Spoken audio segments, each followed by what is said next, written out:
Para personas inquietas, Capital Radio.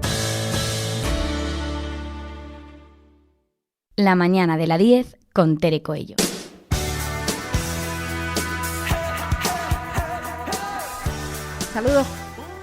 Saludos cordiales a quienes nos escuchan en sintonía regional a través de Capital Radio Canarias. Como cada día estaremos acompañándoles en los mandos técnicos Miguel Ángel González Padilla y en el micrófono esta que les habla, Tere Coello. Bueno, y hoy es un día especial. Nos encontramos en las dependencias del MUNA, el Museo de la Naturaleza y Arqueología, que a su vez engloba áreas museísticas bien diferenciadas. Entre estas, el Museo de Ciencias Naturales, cuya directora se encuentra aquí con nosotros, Fátima Hernández. Buenos días. Hola, muy buenos días a todos y a todas. ¿Cómo se encuentra? Bueno, pues encantadísima de saludarles y de acompañarles en estos minutos. La verdad que es una experiencia maravillosa el poder trasladar a través de las ondas de la radio la importancia de un centro, de un museo como es el Museo de las Ciencias Naturales. Fátima, y que para usted es una vocación y una pasión. ¿Cuánto tiempo dedicado? Sí, muchísimos años dedicado a una institución importantísima, muy respetada, porque es una institución que trabaja para, en el caso de ciencias naturales, todo lo que tiene que ver con el patrimonio natural.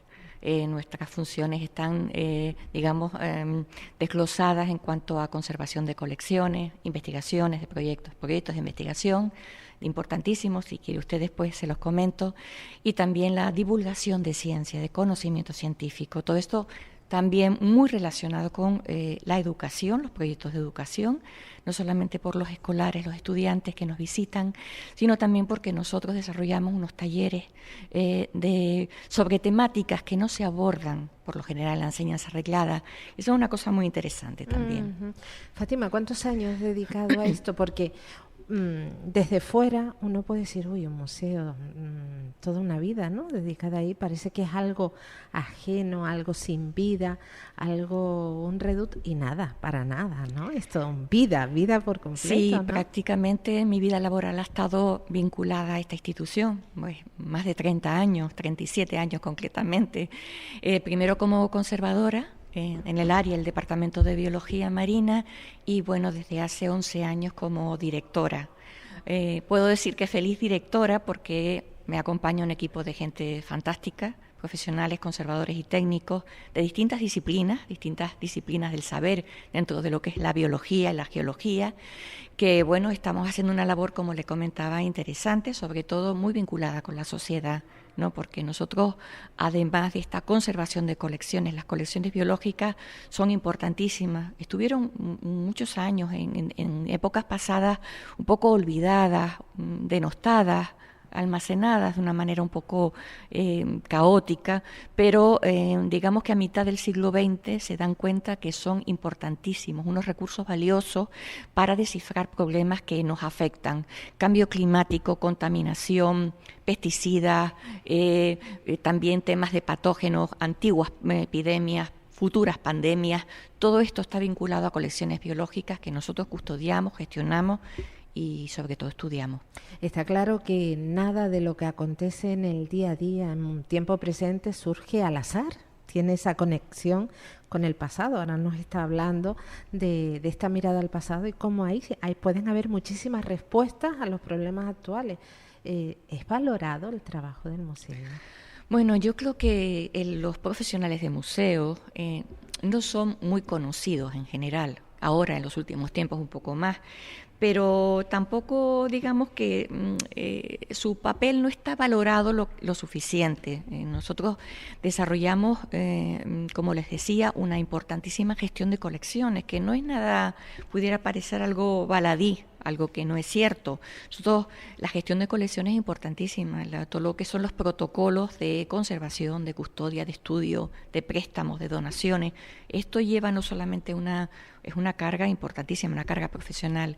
Y después también los proyectos de investigación. Nosotros estamos, por ejemplo, en el caso concreto de ciencias naturales, en la actualidad estamos haciendo proyectos de investigación sobre cambio climático. Un departamento, el de paleontología, está haciendo estudios de cambio climático, el de nuestro departamento de biología marina, Marina está trabajando con plásticos presentes en muestras recolectadas que están en nuestras colecciones.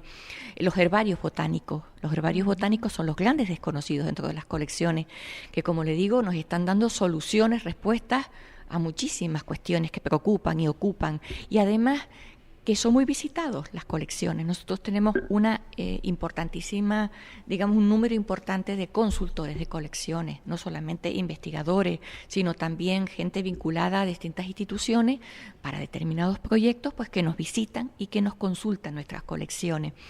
La divulgación, pues, ¿qué le voy a decir? Las salas de exposición, no solamente las exposiciones permanentes que el visitante habitual conoce, sino que también nosotros, por nuestro vínculo tan estricto y tan importante con la sociedad, desarrollamos temáticas que esta sociedad nos demanda. Por ejemplo, podríamos decir, en la sala Etología en la Quietud, después de la pandemia por la COVID-19, nosotros quisimos mostrar estas situaciones, y entonces hicimos una exposición de pequeño formato, que así llamamos nosotros, y presentamos una sala donde el visitante siente y percibe qué ocurrió durante la pandemia, cuando el humano, como especie, estaba encerrado en su casa y extramuros la naturaleza se comportaba de una forma diferente, porque había una ausencia total de estrés, y esa ausencia de estrés ambiental favorecía unas relaciones de equilibrio importantes. Todos esos son temas que a la sociedad le preocupan y que nosotros intentamos estar al día y mostrárselas en estas exposiciones que se alejan un poco de lo que son las exposiciones clásicas, evidentemente, pero que creo que son muy innovadoras y muy novedosas. Fátima, la verdad es que muy, muy interesante esto que nos cuenta, porque durante la pandemia, es verdad, muchos los vimos desde la ventana de nuestras casas, cómo se desarrollaba la naturaleza de una manera libre y, bueno, espectacular. Ha trascendido esa investigación, esas muestras que ustedes hicieron en ese momento, este ejemplo que nos comenta ahora, para que se tomen decisiones importantes, porque está claro que el cambio climático, por mucho que nos quieran decir, sigue siendo el problema que más nos preocupa. Bueno, en concreto, en ese momento, muchísimos grupos de investigación a nivel, pues tanto en Canarias como en Canarias de una manera muy importante, además, también como a nivel internacional, desarrollaron proyectos de conservación, proyectos de investigación que estaban demostrando cómo se comportaba esa naturaleza en ausencia de estrés. Y eso se aplicó o se podría aplicar a programas de conservación. Entonces eso fue un laboratorio interesantísimo para las personas, los investigadores que estaban trabajando, desarrollando esas líneas de investigación. Realmente no se trataba de que hubiera un equilibrio, una tranquilidad ambiental, no, era mucho más. En aquel momento hubieron cambios hasta de conductas en el sentido de, por eso lo llamamos etología en la quietud, ese comportamiento de las especies. Por ejemplo, cambios en las conductas reproductivas, cambios en los cantos de determinadas aves. Todo eso fue muy interesante, es decir, cómo la naturaleza, agradecida, cambia de comportamiento cuando hay ausencia de estrés. Fátima, cuando hablamos del papel de las conexiones biológicas en el museo, ¿estamos haciendo referencia a esto que estamos hablando o es mucho más amplio?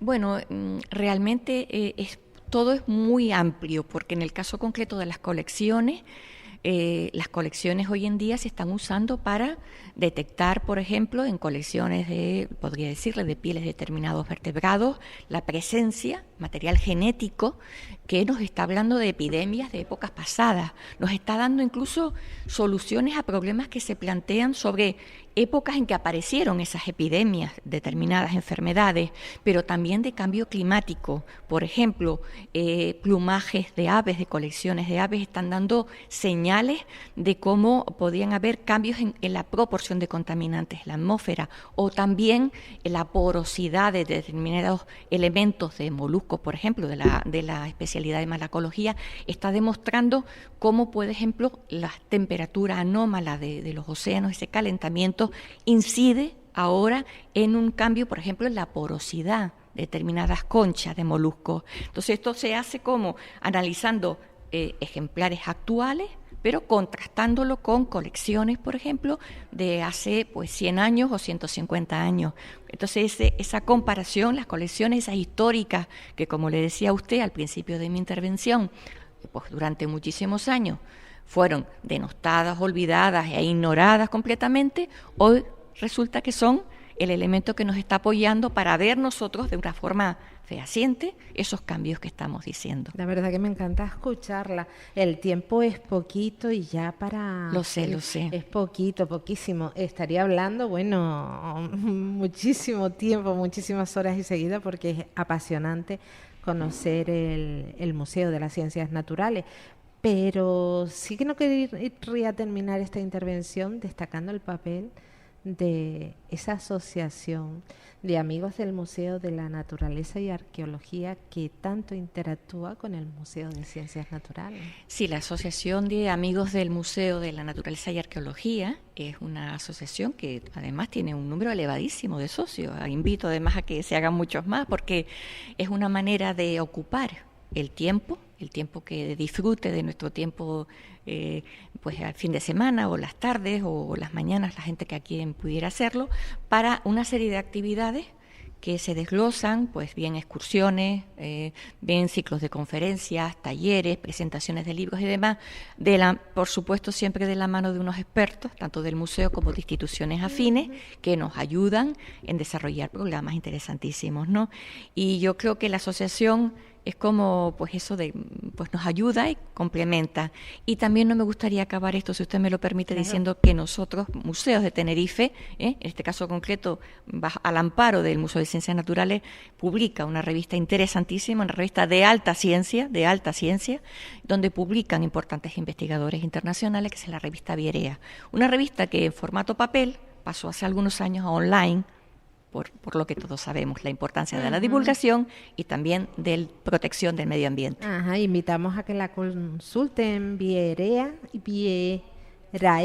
¿o no? Vierea, sí. Eso que de tantas vocales juntas. Sí. Que la consulten, que es interesantísima, y que se vengan al museo. Sí. Fátima Hernández, directora del Museo de Ciencias Naturales, muchísimas gracias. Gracias a ustedes por escucharme. Les esperamos, porque seguro que va a haber muchísimas sorpresas. Gracias. Que así sea. Gracias, Fátima. Bueno, seguimos en conexión, este programa especial que estamos haciendo desde el MUNA, concretamente desde la biblioteca del MUNA, aquí en la entrada, donde está el patio central. En esta biblioteca, aquí estamos conociendo todas estas particularidades del museo. Y otro de los brazos museísticos del MUNA es el Museo Arqueológico de Tenerife. Saludamos a su director, que se encuentra aquí con nosotros, también director del Instituto Canario de Bioantropología, señor Conrado Rodríguez Mafiote Martín. Muy buenos días. Buenos días. ¿Cómo se encuentra usted? No tan bien como tú, pero bien. Seguro que sí, tiene cara de encontrarse muy bien.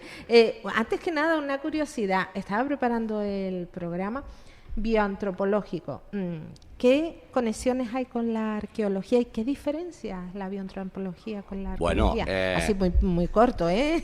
La bioantropología es un campo muy amplio, ¿no? Va desde población viva hasta ya poblaciones arqueológicas, como su nombre indica, como pueden ser los guanches, ¿no?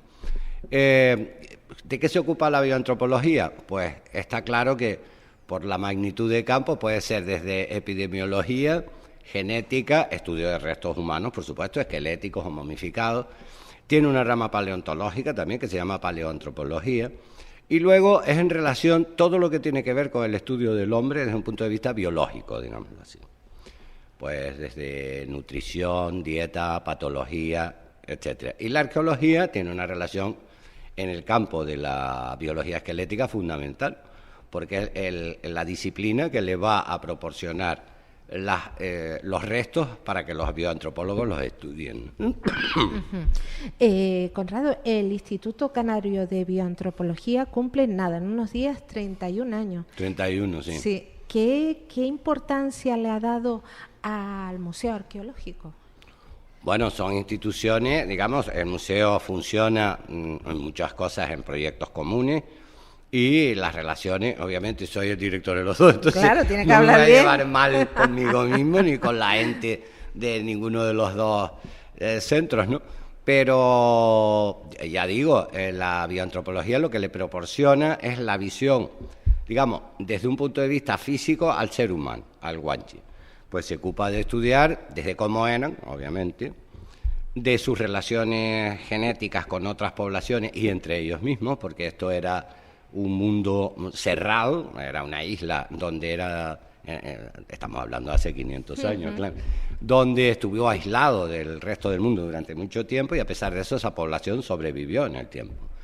Entonces todo lo que tiene que ver con esa supervivencia, desde la colonización humana, desde el punto de vista biológico, por supuesto, cómo se adaptaron a la isla, cómo pudieron sobrevivir, cuántos eran, qué comían, de qué morían, todo eso se ocupa la bioantropología. Siempre decimos que la vida termina con la muerte y sin embargo va más allá. No estoy hablando en plan metafísico ni de todo esto, sino que el ser vivo una vez que muere sigue vivo, ¿no? Todos esos cambios que se producen para llegar a los huesos, la descomposición, es vida también, ¿no? Bueno, a ver, evidentemente cuando yo no sé qué pasa a nivel, digámoslo así, entre comillas, anímico en el alma, ¿no? Obviamente. Eso, de eso no hablamos, porque que no lo controlamos. Si me ha pasado no me acuerdo, eso está claro. Sí. A nivel físico, obviamente, la muerte es cuando cesan las funciones vitales, ¿está claro? Se produce la muerte celular y empiezan a suceder una serie de cambios en el cadáver. Unos son muy tempranos, como es el rigor mortis, luego el descenso de la temperatura, la lividez cadavérica, y otros son más tardíos, como es ya la putrefacción propia del cadáver, donde actúan pues las condiciones ambientales, la fauna cadavérica, etcétera. ¿Qué es lo importante de todo esto? Y esto sí que corresponde mucho más a la arqueología. Saber cómo las poblaciones a lo largo del tiempo han enfrentado ese proceso vital o mortal en este caso, ¿no? Pero está claro que cuando una población, por ejemplo, practica momificación, está pensando en el más allá, está pensando en la eternidad, en el culto a la persona que estaba y ya no está, conservarla de la manera más parecida como era en vida e intentar que ese ancestro interceda por ello ante las deidades o quien sea, ¿no? En fin, es todo un mundo fascinante, el mundo funerario es un mundo fascinante. Evidentemente yo no soy ningún experto en todo lo que son cuestiones, digamos, de antropología más cultural, de prehistoria, de arqueología, etcétera. Pero sí que es un mundo impresionante, ¿no? Y que nunca se termina de saber, porque es muy difícil de terminar de saber cómo esas poblaciones pensaban en sí mismos, sobre todo poblaciones ágrafas como eran las poblaciones canarias, que no nos han dejado testimonios escritos. Lo que nos ha llegado a nosotros ha sido a través de los conquistadores cuando llegaron, sobre todo monjes, ¿no? Como ¿no? Sí, Torriani, que era un ingeniero italiano, Abreu Galindo, Fray Alonso de Espinosa, etcétera, etcétera, que llegaron, contaron lo que les contaban los guanches viejos, como ellos decían, pero claro, eso sucedió 100 años más tarde de la conquista. Entonces siempre hay que tener cautela a la hora de estudiar esas fuentes, que es una disciplina que se llama etnohistoria, ¿no? O sea, ver la historia de los pueblos a través de esas crónicas. Pero ya digo, testimonios directos hay pocos, porque sí, hay cosas que dijeron, pero los descendientes de los que estaban en el momento de la conquista. Nos lo cuentan, sí, ¿no? Sí, mi amigo dijo, mi cuñado, mi primo, ¿no? Sí. Así es. Conrado, volviendo al museo de arqueología, si tuviera que nombrar una colección de la que se sienta especialmente orgulloso, ¿cuál diría hay que visitarlo sí o sí? Son muchos, porque el Museo Arqueológico tiene la parte de cultura material, obviamente, donde están pues todos, desde lo que son grabados rupestres, que es un campo apasionante también, todas las manufacturas de madera, de pieles, de huesos, por supuesto, y luego están todo lo que es cerámica y esto es de un valor incalculable, por supuesto, ¿no? No tengo ninguna favorita, a pesar de ser bioantropólogo y estar dedicado al estudio de los huesos y las momias que pertenecen al Museo Arqueológico también, porque es donde deben estar, en las mejores condiciones de almacenamiento, custodia, supervisión, etcétera, etcétera. Obviamente lo que más ha trascendido a nivel mundial, porque es a nivel mundial, han sido el mundo de la momificación guanche, ¿no? Las momias guanche. desde el mismo momento de la conquista. Ya fueron un objeto de admiración, pero además de especulación y de expolio también. Sí. Yo puedo asegurar que hay tantas momias guanches fuera como dentro de Tenerife.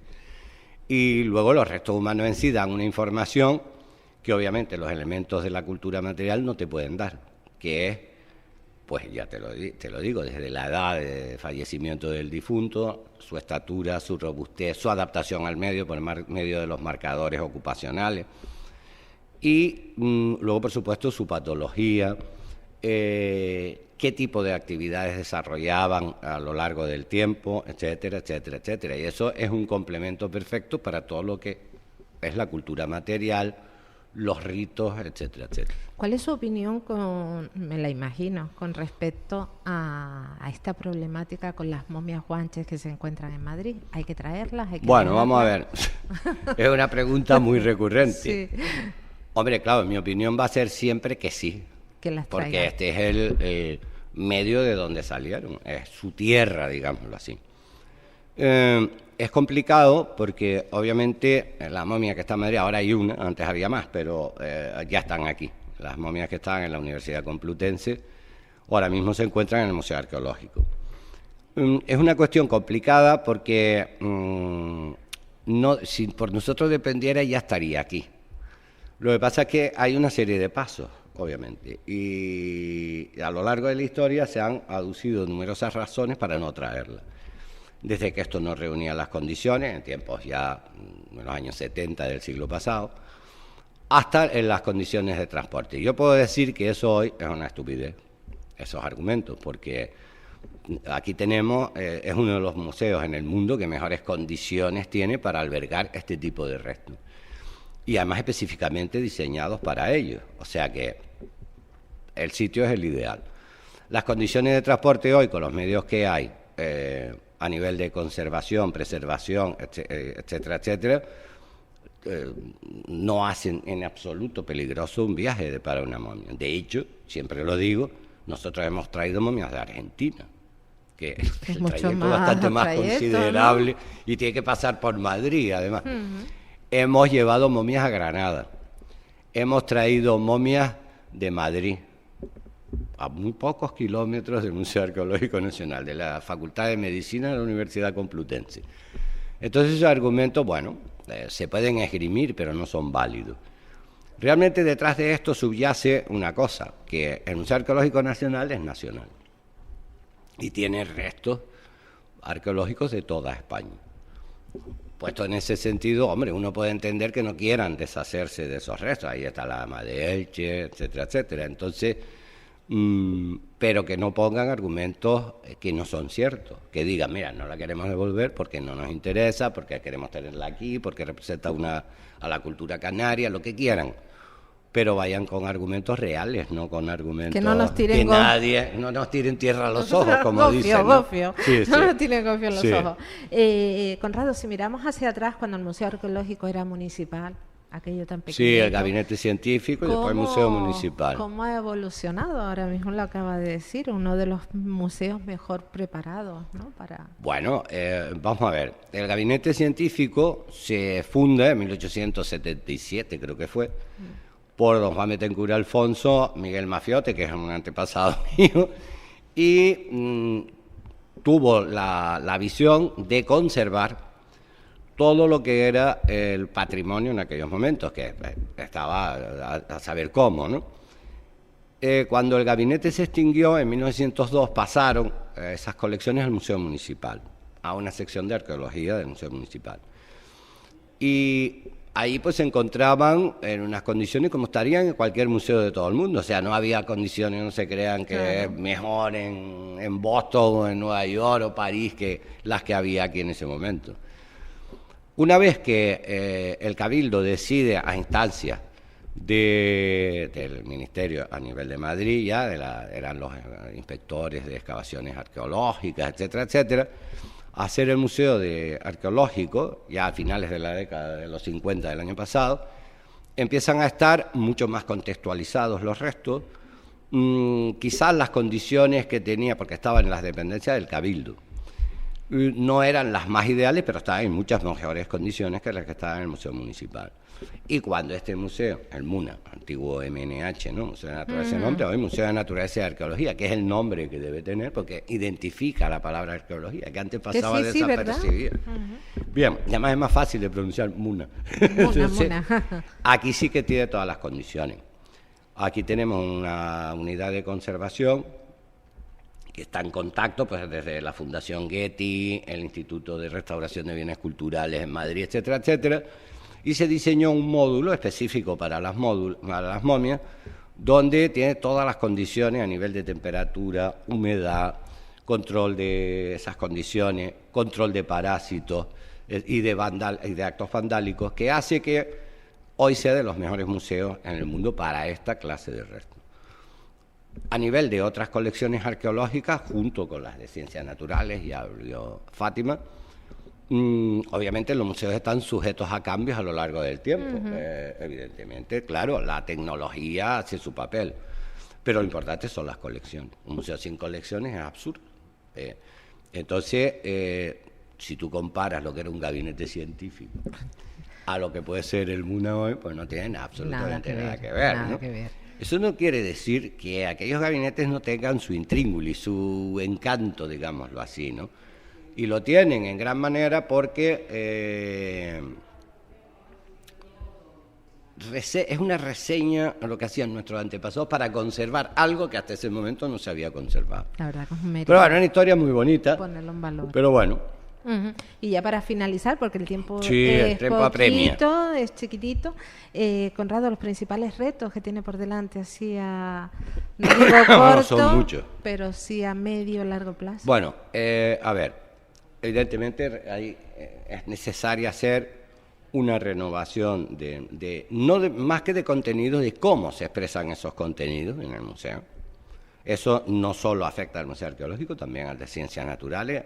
Obviamente es un proceso a largo plazo, tiene que ir paso a paso porque, primero, tiene un alto costo, segundo, tiene un alto trabajo, mucho trabajo detrás de puesta a punto de todo eso. Y luego, por supuesto, a nivel científico, pues tenemos proyectos muy importantes. El primero es la colonización de islas, que afecta tanto al arqueológico como al Instituto de Bioantropología.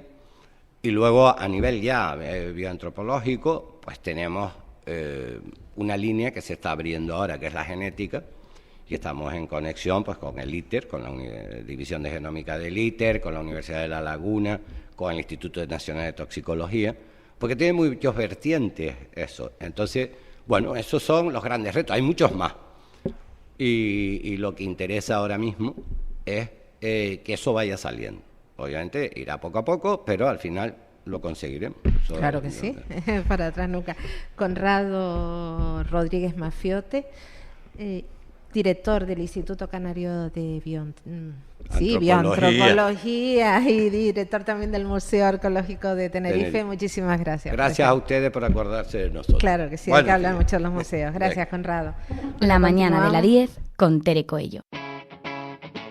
Capital Radio.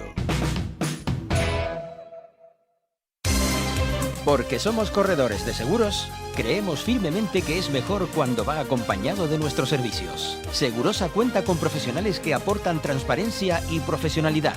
Diseñamos nuestros productos de manera personalizada buscando la seguridad y satisfacción de nuestros clientes. Segurosa trabaja con las principales aseguradoras. Para más información nos puede llamar al 922 24 6408, por WhatsApp al 688 982 922 y en segurosa.com. 922 21 88 97. Faicanes Tenerife, dígame. Perdone, tengo plagas en la empresa. Le preparamos un presupuesto sin compromiso. ¿Y son efectivos? Claro, en Faicanes Tenerife, empresa pionera en el control de plagas, eficacia y rapidez son nuestra garantía. Faicanes Tenerife, plagados de soluciones. Dicen que si viajas solo llegarás antes, pero si lo haces bien acompañado, llegarás más lejos. Abrazar nuestras raíces nos ha hecho llegar hasta aquí. Alcanzar nuevas metas será posible gracias a ti. Caja 7. 60 años guiados por grandes valores.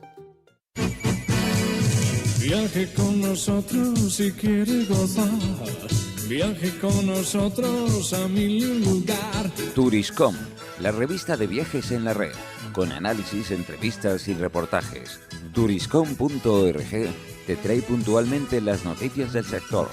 Es un canal fiable de información única. Turiscom.org te mostrará los lugares más singulares de este planeta, con los mejores especialistas y profesionales del turismo que te llevarán por otras formas de viajar. Turiscom, la revista del turismo. Electroaguere. 30 años de experiencia en el sector eléctrico y de las telecomunicaciones. Les ofrecemos soluciones reales a sus necesidades. Instalaciones domésticas, industriales y comerciales.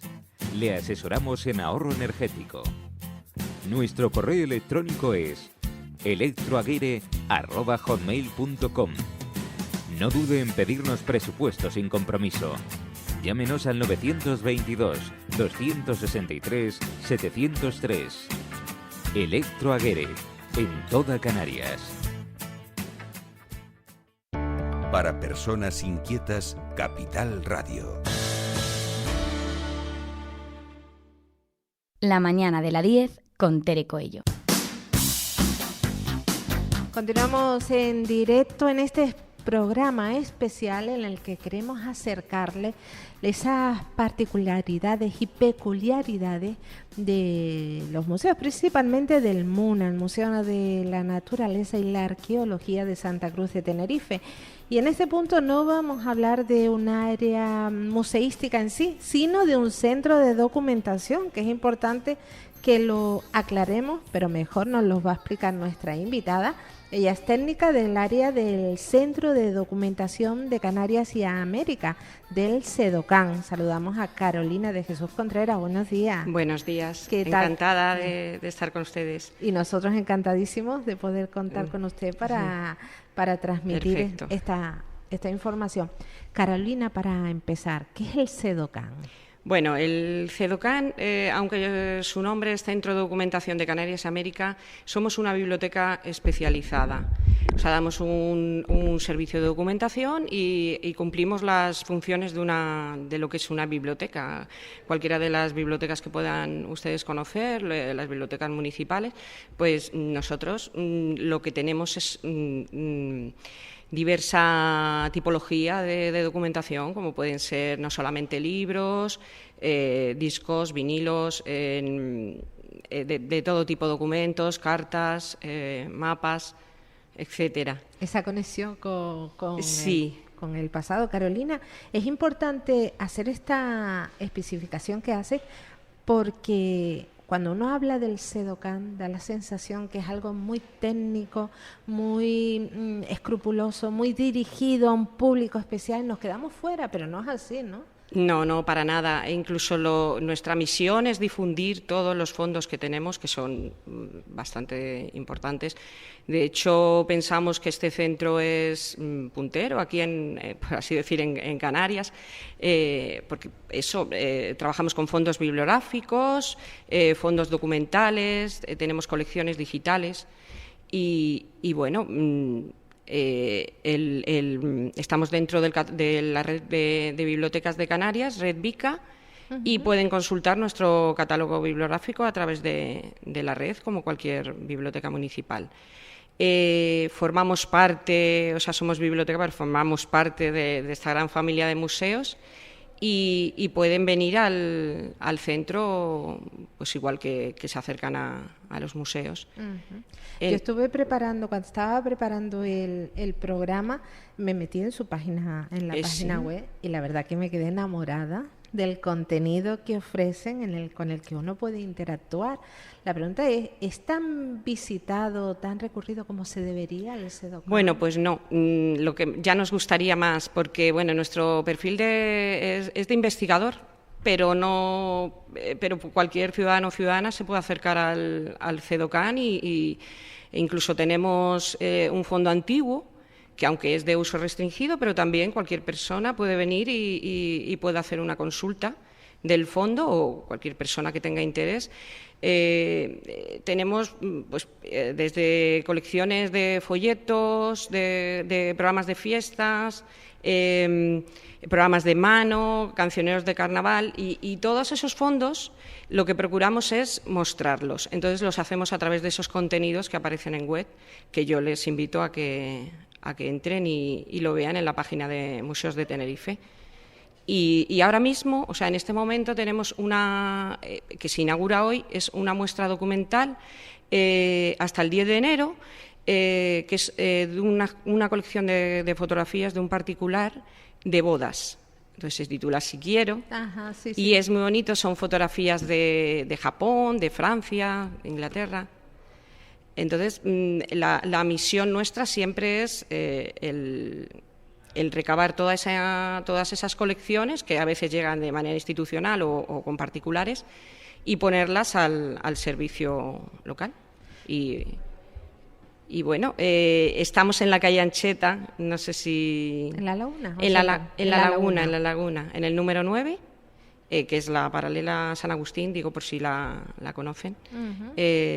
Y pueden venir en el horario del centro. Estamos de lunes a viernes, de 8 a 3, y los martes de 10 a 5. ¿Hay que pedir cita para entrar? No, para nada. En caso de que haya alguna persona que no pueda desplazarse, pues siempre puede escribirnos a nuestro correo, que puede encontrar en la web, y mandar la petición de información. Las compañeras de sala hacen asesoramientos bibliográficos y búsquedas documentales en caso de que la persona no se pueda acercar al centro.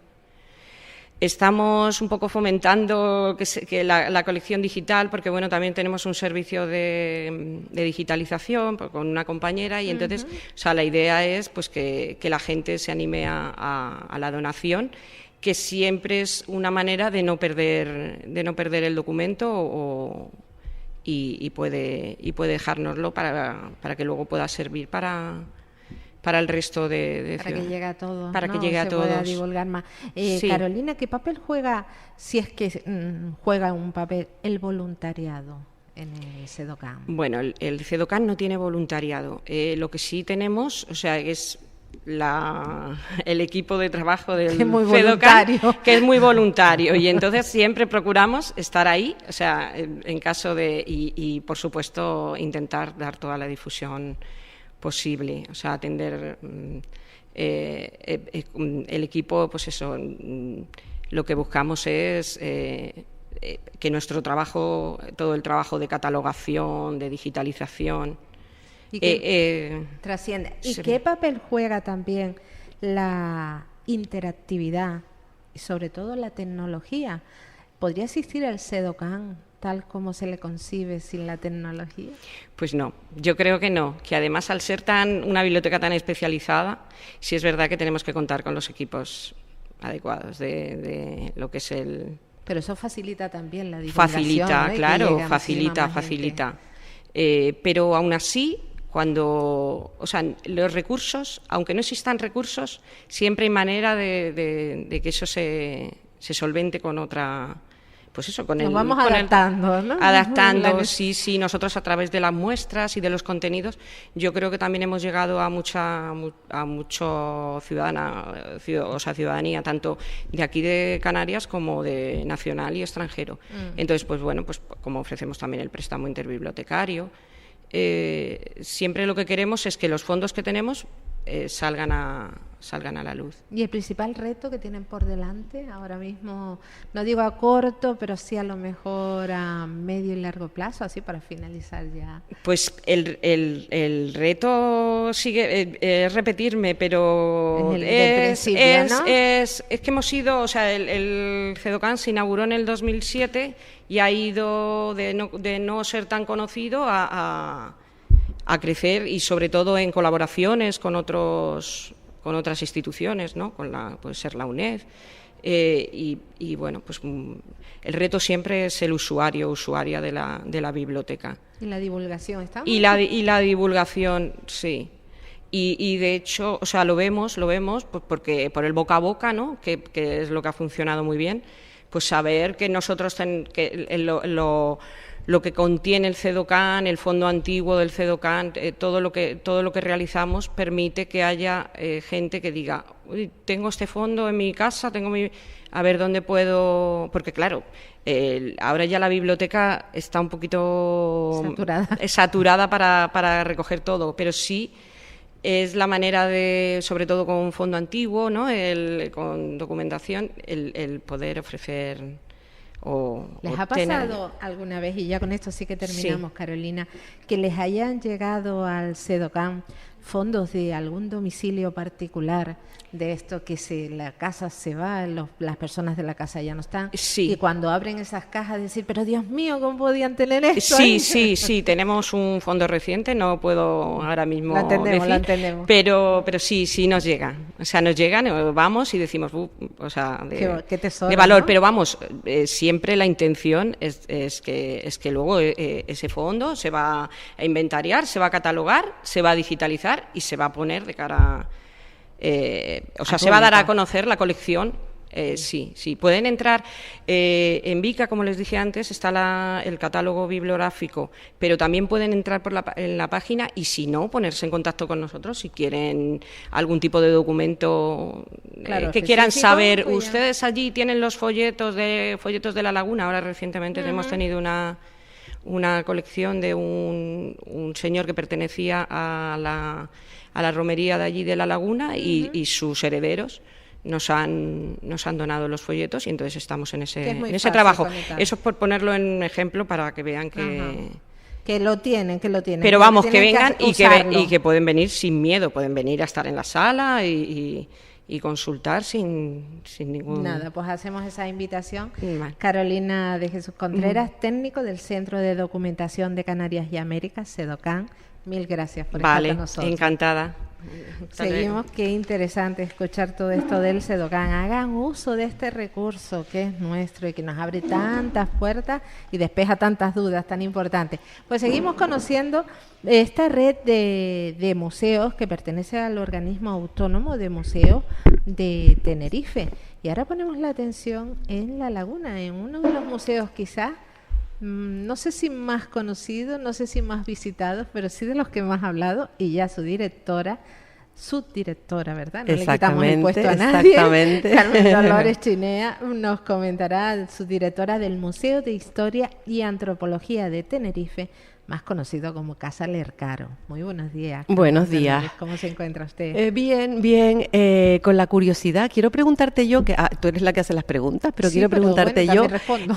No, porque es como una picardía que hoy estemos en Capital Radio la 10 y hoy es día 10. Ah, pues mira, es una coincidencia. Vale.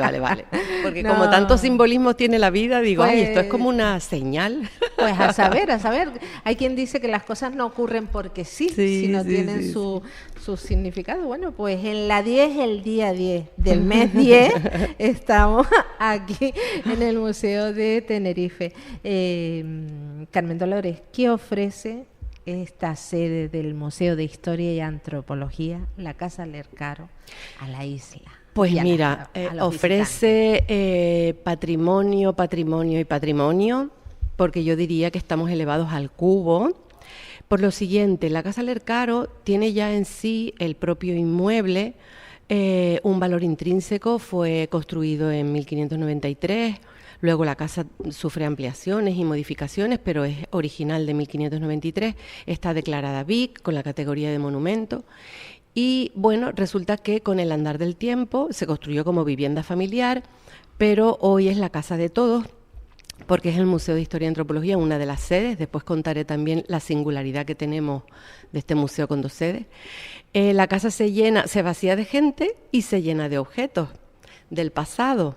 Entonces hay riqueza en el continente, riqueza en el contenido y encima en el año 99 la ciudad en la que la Casa Lercaro se enclava, la ciudad de La Laguna, es declarada Patrimonio de la Humanidad. Entonces, pues sobrevuela. Más valores añadidos. Entonces, bueno, yo invito a todos los oyentes, residentes y foráneos que se acerquen porque merece la pena la visita. y la ciudad también, así que hay muchas cosas que ver. La Casa Lercaro, este museo no es solamente un museo, es que está lleno de vida, se hacen continuamente exposiciones, actos. El nivel de divulgación es bastante alto, ¿no? Sí, efectivamente. Nosotros, bueno, es un no parar. Lo que digamos es incólume, estático y perenne es la exposición permanente, que por cierto aprovecho para comentar que estamos en un momento de remodelación. El museo se inauguró en el 93, así que tiene ya, no una larga vida, pero bueno, sí unas cuantas décadas. La investigación ha avanzado, hay cosas que contar que no están contadas en la actual narrativa, hay más objetos y bueno, pues estamos en el empeño de remodelar esa exposición permanente. Pero mientras eso sucede, el museo organiza sus exposiciones temporales, las salas de las temporales las tenemos en planta baja y organiza otro montón de actividades. Actividades que van dirigidas tanto a escolares como a público general, como a lo mejor a algún sector concreto, familias, jóvenes, en horario diurno, en horario nocturno. Nosotros presumimos de tenemos una actividad muy longeva, que desgraciadamente ahora mismo la tenemos parada, pero esperamos recuperar pronto, que se llama Noches de Museo, Exacto. Que nos llama mucho la atención porque esa actividad es sencilla, quiero decir, no tiene mucho artificio. Es conocer el museo de noche, cuando ya cerró sus puertas al público, en un recorrido guiado, y después salir a la ciudad y seguir viendo historia a través de algunos edificios de las calles del casco. Pero es que lo hacemos el último viernes de cada mes, y mes tras mes, durante años, pues llenábamos, y siguen llamándonos, ¡ay, ya nos hacen noches de museo! Alguna participé yo y Ay, es una maravilla. ¿Qué me dices? Sí. Pues para nosotros es una satisfacción porque, te digo, es una actividad sin grandes artificios, con lo nuestro, con lo que nosotros hacemos, que es exponer y guiar y enseñar patrimonio, y caló, gustó mucho. Es que esa interactividad que ofrece el resto de museos también, pero la Casa Lercaro quizás de una manera especial, esa interactividad, el prestar sus dependencias a vivir experiencias, porque nombramos la Noche de los Museos, pero yo creo que también el auge de los cuentacuentos encontraron su lugar en el museo de la Casa los nocturnos. Lercaro. Oye, que yo creo que tú eres una fiel sí, devota lo soy. Qué gracias. Qué gracias. Los nocturnos estuvieron 15 años en cartel. 15 años en cartel. Sí. Y ofrece esa posibilidad de acercarte al museo, no solo ya para ver, sino para participar del propio museo. Y para emocionarte. Sí. Porque hemos descubierto con el tiempo que la emoción es un valor a tener en cuenta, y que aquello que nuestros visitantes viven con emoción lo recuerdan más, lo recomiendan mejor. Y ¡ay, qué gracia! Pues bueno. Y más cosas, sí. Y más cosas que vamos a preguntar. Vale. Carmen Dolores, la curiosidad, ¿es un lastre o es una oportunidad esa leyenda del fantasma de Catalina por la Casa Lercaro? Pues es ambas cosas. Catalina es muy poliédrica. Catalina está llena de aristas, buenas y malas. Te podría contar tantas anécdotas, porque yo llevo muchos años en la Casa Lercaro. Ahora soy la subdirectora, pero fui también la responsable del departamento educativo. Y recuerdo un verano que hicimos un taller para los niños que no estaban en el cole, y una niña dejó de venir. A mí me extrañó porque era de las niñas activas, que siempre participaba, pensaba que estaba malita, pero el taller duraba un mes, un día, 2 días, una semana, 2 semanas, qué raro. Y cuando pregunté, me interesé, terminé hablando con su mamá, me dijo, no, es que no quiere ir, tiene miedo de ir al museo, porque le contaron la historia de la fantasma. Digo, ¡ay, mi cabeza! En la mayoría de las cabezas gana adeptos, es decir, la gente le gusta la historia. Hay gente que viene, incluso llega hasta nuestras dependencias, no por nuestros valores patrimoniales y culturales, sino buscando a Catalina. Pero en algunos casos, como este, lo que produce es rechazo. Entonces, bueno, hay que tener cuidado. La muerte, que es lo que está detrás, es un tema delicado. Nosotros siempre lo hemos vivido a ver, hay que asumirlo, Catalina, la leyenda está ahí. Lo que sí es verdad que el museo, hace ya años, viendo que se alimentaba cada vez más de detalles distintos que no sabíamos de dónde salían, emprendió una investigación documental que duró varios años, como 2 años y pico. Y la leyenda no resiste, lo siento si le...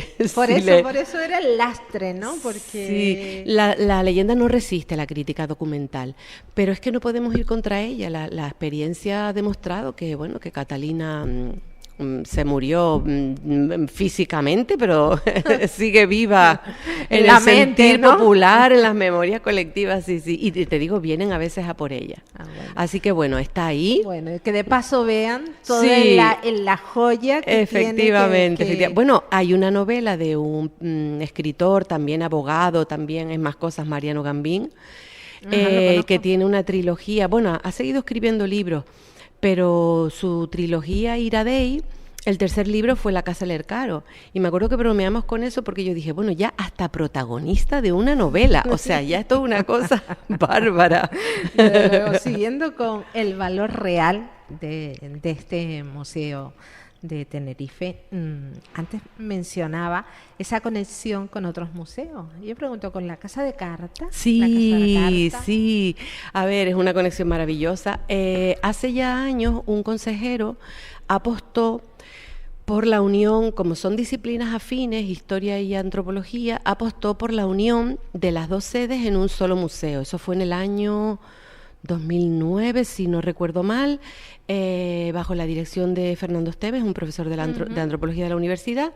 El museo se convirtió, o sea, los anteriores museos de historia y antropología se convirtieron en uno solo, y así hemos caminado hasta hoy. De hecho, creo que a continuación interviene mi homónimo de la otra sede, Pedro. Sí.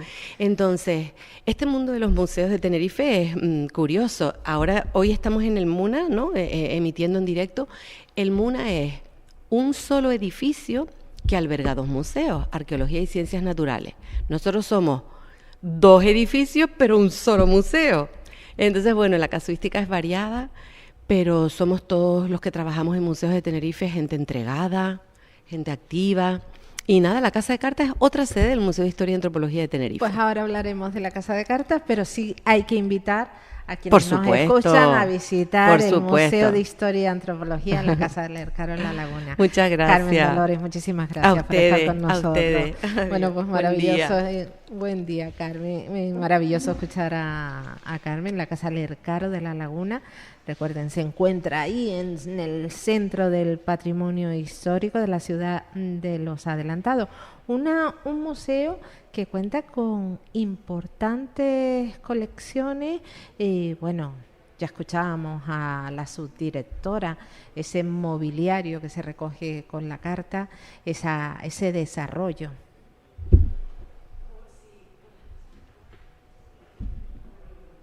La mañana de la 10 con Tere Coello. Capital Radio.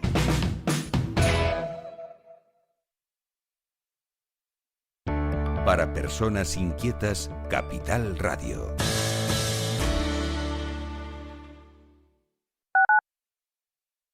Dicen que si viajas solo llegarás antes, pero si lo haces bien acompañado, llegarás más lejos. Abrazar nuestras raíces nos ha hecho llegar hasta aquí. Alcanzar nuevas metas será posible gracias a ti. Caja 7. 60 años guiados por grandes valores.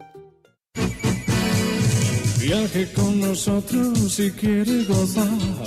Viaje con nosotros a mil lugar. Turiscom, la revista de viajes en la red, con análisis, entrevistas y reportajes. Turiscom.org te trae puntualmente las noticias del sector. Es un canal fiable de información única. Turiscom.org te mostrará los lugares más singulares de este planeta, con los mejores especialistas y profesionales del turismo que te llevarán por otras formas de viajar. Turiscom, la revista del turismo. Electroaguere.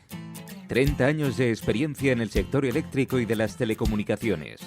Les ofrecemos soluciones reales a sus necesidades. Instalaciones domésticas, industriales y comerciales. Le asesoramos en ahorro energético.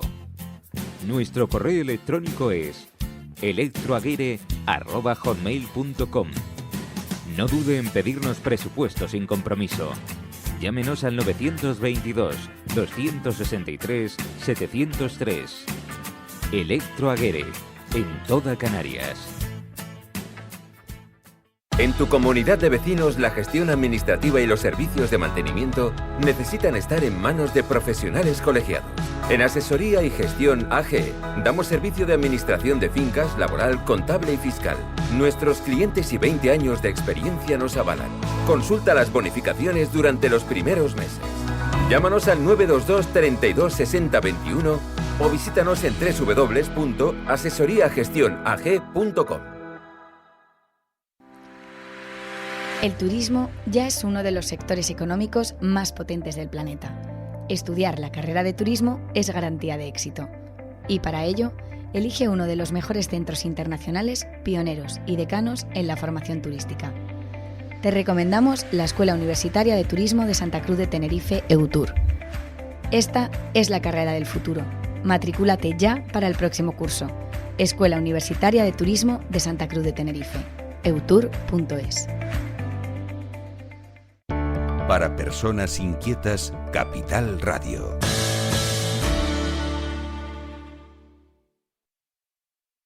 La mañana de la 10 con Tere Coello. Continuamos en directo desde las instalaciones del MUNA, Museo de la Naturaleza y Arqueología de Tenerife. Las 11:01 de la mañana, saben, esta programación especial en la que intentamos acercarle pues la variedad de museos que contamos en la isla, esta cadena de museos que pertenece al organismo autónomo de museos. Y nos vamos ahora hasta Valle de Guerra. Bueno, nos quedamos aquí, pero vamos a poner la atención en Valle de Guerra, en el Museo de Historia y Antropología de Tenerife, más conocido por Casa de Carta, y saludamos al subdirector de este enclave, Pedro Díaz Rodríguez. Buenos días. Muy buenos días. ¿Cómo se encuentra, Pedro? Muy bien, muy bien. Ya estábamos hablando antes de entrar. Y bueno, ¿qué es la Casa de Carta? Pues la Casa de Carta yo creo que es una de las joyas arquitectónicas y patrimoniales que tenemos en la isla de Tenerife, sin ninguna duda.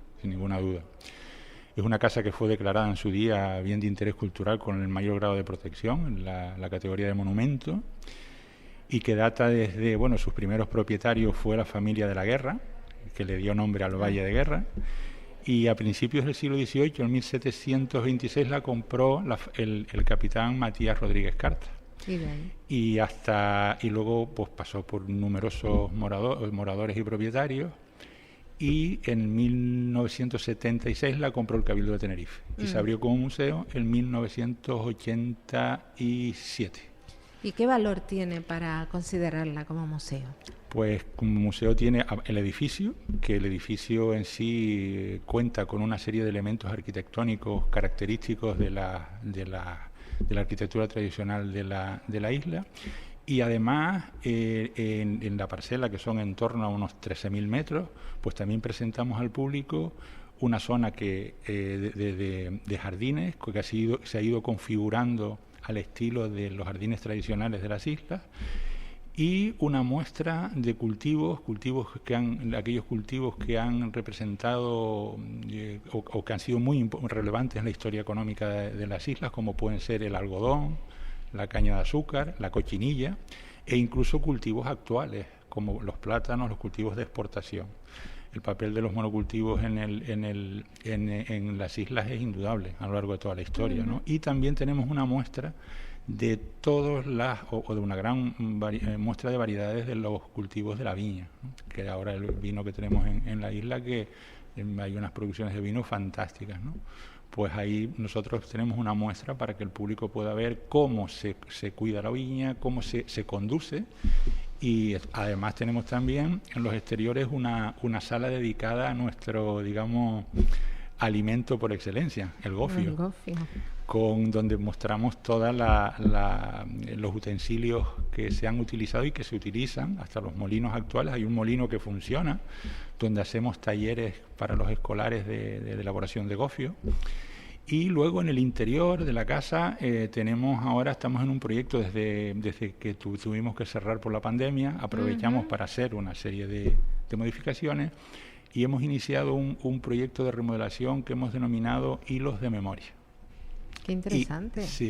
Y que consiste, es una exposición que nosotros denominamos procesual, porque es una exposición que está en permanente cambio, y lo que pretendemos con esta exposición es, utilizando los textiles como metáfora, intentar abordar la dimensión material y simbólico y material de los objetos para desentrañar o conocer mejor pues las costuras, los rotos, los cosidos, ¿no?, los bordados de las memorias colectivas, de las memorias del patrimonio, ¿no? Pedro, qué interesante escucharle, porque estaba pensando si así como el Museo de Arqueología nos conecta quizás con nuestro pasado más lejano, ya fósiles, este museo de la Casa de Carta nos conecta con nuestro pasado más reciente, incluso con presente. Estamos hablando de no solamente un edificio del siglo XVIII, esa casita canaria que tanto se quejan porque desaparece, pero está ahí y ya me dirá qué nivel de visitas tiene, sino después todo lo que rodea a ese edificio, como son los cultivos, incluso lo que nos está contando de esos rotos, surcidos y demás, que no todo es la roseta. Exacto. Y otro elemento importante que tenemos en la Casa de Carta es el archivo fotográfico Vicente Pérez Melián, que está conformado por en torno a unas 200.000 imágenes. El archivo, don Vicente Pérez Melián fue un fotógrafo muy señero de la zona, y entonces nosotros tenemos todo ese fondo. Hay momentos a lo largo del año que estamos desbordados en las solicitudes de consulta de ese archivo. También estamos acometiendo proyectos educativos que nosotros denominamos, nosotros y otras propuestas educativas en los museos, proyectos de co-creación, que son proyectos en el que interviene no solamente el museo, sino intervienen los centros educativos, el alumnado y la familia. Y entonces acabamos ahora mismo de clausurar una exposición fruto de un proyecto educativo con alumnado de sexto de primaria sobre la lucha canaria en Valle de Guerra.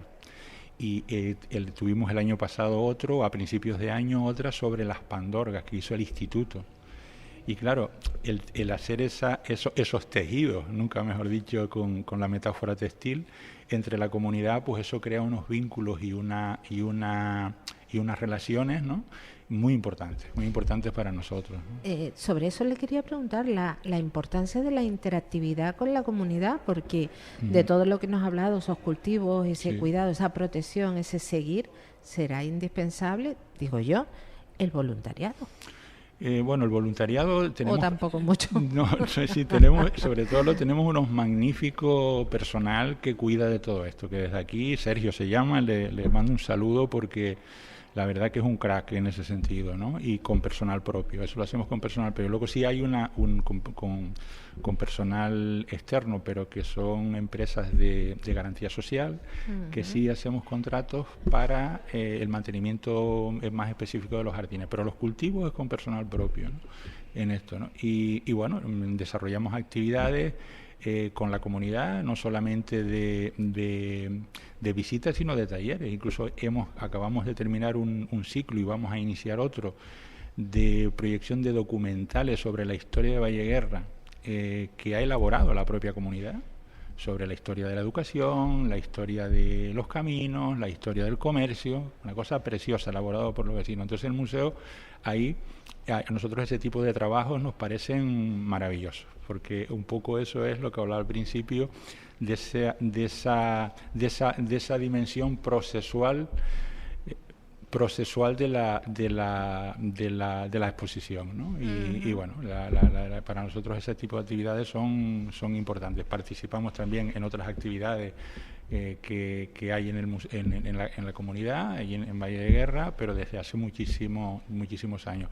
Luego tenemos otra exposición que hemos tenido que prorrogar hasta junio del año que viene, que es una exposición que se titula Anatomías de una dependencia, una exposición fue dirigida por Carmen Marina Barreto Vargas, profesora de la Universidad de La Laguna, que a su vez actualmente es la directora de la Unidad de Igualdad de Género de la Universidad de La Laguna. Fantástico, ¿no? Compañera también de estudios, y en el que intentamos abordar una aportación a una reflexión, intentamos reflexionar sobre los significados a que ha sido sometido el cuerpo o los cuerpos de las mujeres. Ejemplificado en lo que nosotros hemos denominado 3 jaulas: la jaula doméstica, la jaula estética y la jaula cibernética. Y bueno, yo les invito a que vayan a verla. Hemos tenido que prorrogarla porque vamos a iniciar una actividad en colaboración con la Unidad de Igualdad de Género del Cabildo, y entonces la vamos a prorrogar hasta junio del año pasado. Ha sido el desborde de esta exposición, de visitantes, tanto visitas en las redes como presenciales, ha sido, bueno, estupendísima, ¿no?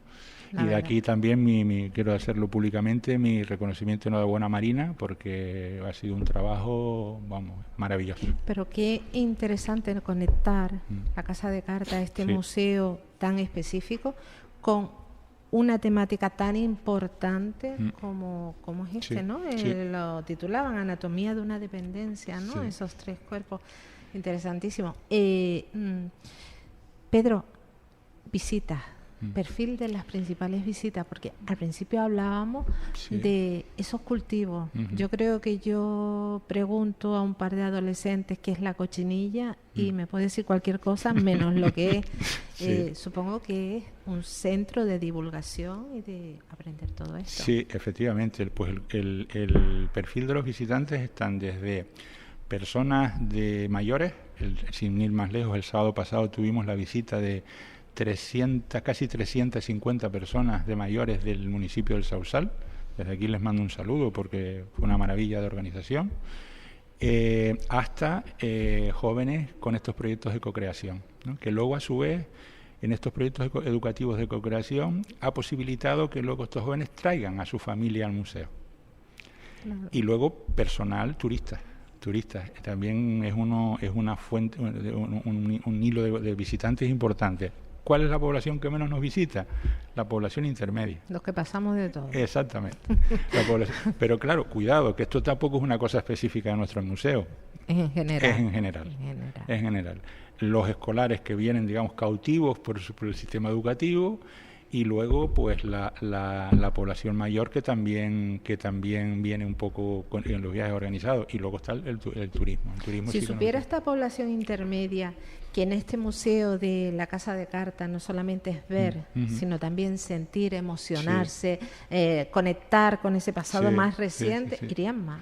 Pues posiblemente sí, y sí es verdad que debo de hacer una salvedad en esas visitas, porque es verdad que, sin embargo, la población de Valle de Guerra en ese franje sí nos visita, porque participan. Porque saben lo que hay. Y porque participan, además, ellos son nuestros mejores promotores, porque su Casa de Carta, es del Cabildo pero la Casa de Carta sí, está ahí. Y luego es un sitio que muchas veces pensamos que está lejos, pero está a 13 kilómetros del casco de la Laguna. Sobre eso quiero que me diga exactamente dónde está Casa de Carta, porque uno piensa Valle Guerra, decir, eso para llegar hay que tener... Pues eso está justo al lado está perfectamente indicada, de la carretera general, de Tacoronte Tejina. Está, en el centro. Sí. Ahora mismo estamos acometiendo, que se verán también si pasan por ahí, una obra importante que necesitaban las instalaciones, que es de renovación de todo el vallado exterior y de la accesibilidad. Porque al ser un edificio antiguo, pues evidentemente el problema de la accesibilidad, cuando se edificaban no se pensaba que iba a haber sillas de ruedas, ¿no?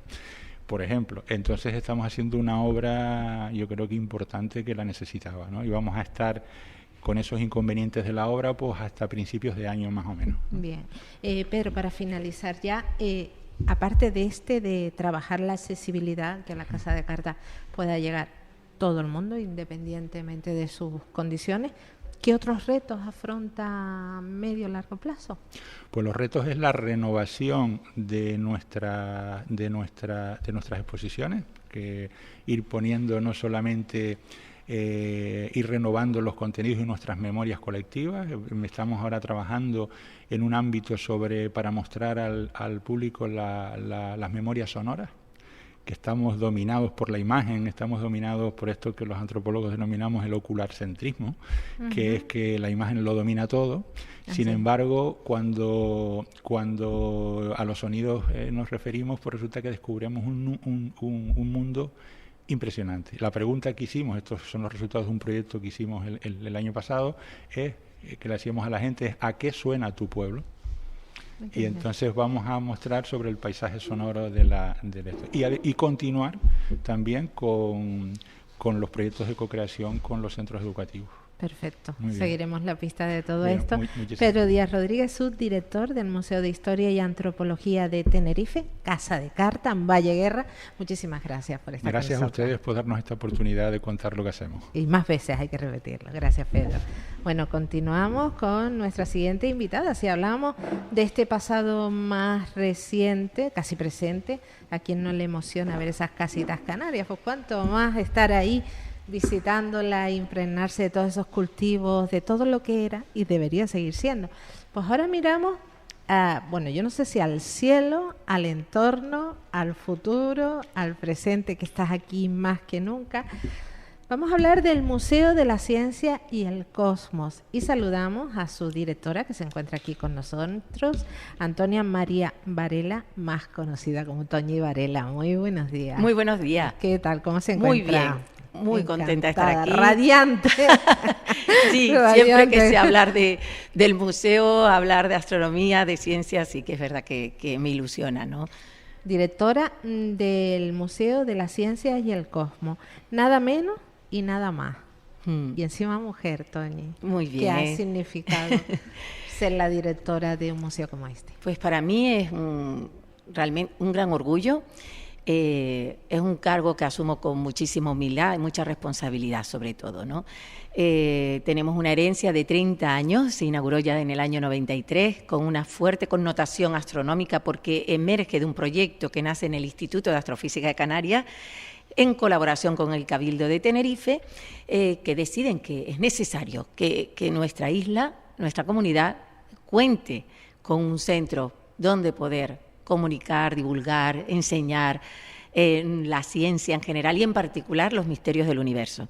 Hay que llegar de una forma entretenida, experimental, despertar ese espíritu crítico, con lo cual es un centro único, además tiene una peculiaridad que igual da tiempo aquí de comentarlo, únicas en España. Es un centro donde los módulos se fabrican en casa. De hecho, cuando vemos las tripas del museo, una de las cosas que más les gusta a todos los escolares es justamente visitar esas entrañas, donde están los talleres, donde se fabrican, se diseñan. Entonces podemos hacer un museo muy adaptado a nuestra comunidad y a nuestros visitantes. Lo que no es para nada el Museo de las Ciencias y el Cosmos, un museo tradicional. Para nada. Un museo donde se vive, se siente la ciencia. Efectivamente. Siempre hablamos, fíjate, un tema importantísimo, seguro que los compañeros y las compañeras de otros museos y centros hablan de las colecciones tan importantes. Eso es necesario en muchos museos, pero este es un museo donde no se salvaguarda ningún objeto ni descubrimiento científico ni tecnológico. Es un museo que está inspirado en el primer centro o museo de ciencia del mundo, que en 1969 por el físico Frank Oppenheimer, el Exploratorium en San Francisco, donde lo que se pretende es que se interactúe con el público, con el visitante. Es un museo donde todo se experimenta y donde tienes que descubrir los fundamentos de la ciencia a través del juego. Es una manera muy lúdica de despertar el espíritu crítico. Es siempre vivirla, la ciencia es muy experimental. Entonces se trata de que los conceptos físicos y también químicos y también la matemática puedan entrar a través del juego y del entretenimiento. Por eso es un museo muy interactivo. Tiene 5 grandes áreas. Esas áreas son, por un lado, hay una parte muy importante del universo. De hecho, ya tan solo entrar por la escalera principal, ¿sabes? El mismo edificio está inspirado en el cielo, es una estrella vista desde el cielo, tiene un gran radiotelescopio que en la terraza, que todo, no hay ningún visitante, nadie de esta isla ni de otras que no conozca esta gran antena, que tiene su superficie, eso sí que lo ignora mucha gente, tiene el mapa de la Luna marcando las coordenadas de los montes Tenerife y el Pico Teide en la Luna, que hay unos accidentes geográficos, unas montañas en la Luna que tienen nuestro nombre, el nombre de nuestra isla, nuestro Pico Teide, gracias a una expedición de hace 2 siglos, ¿no?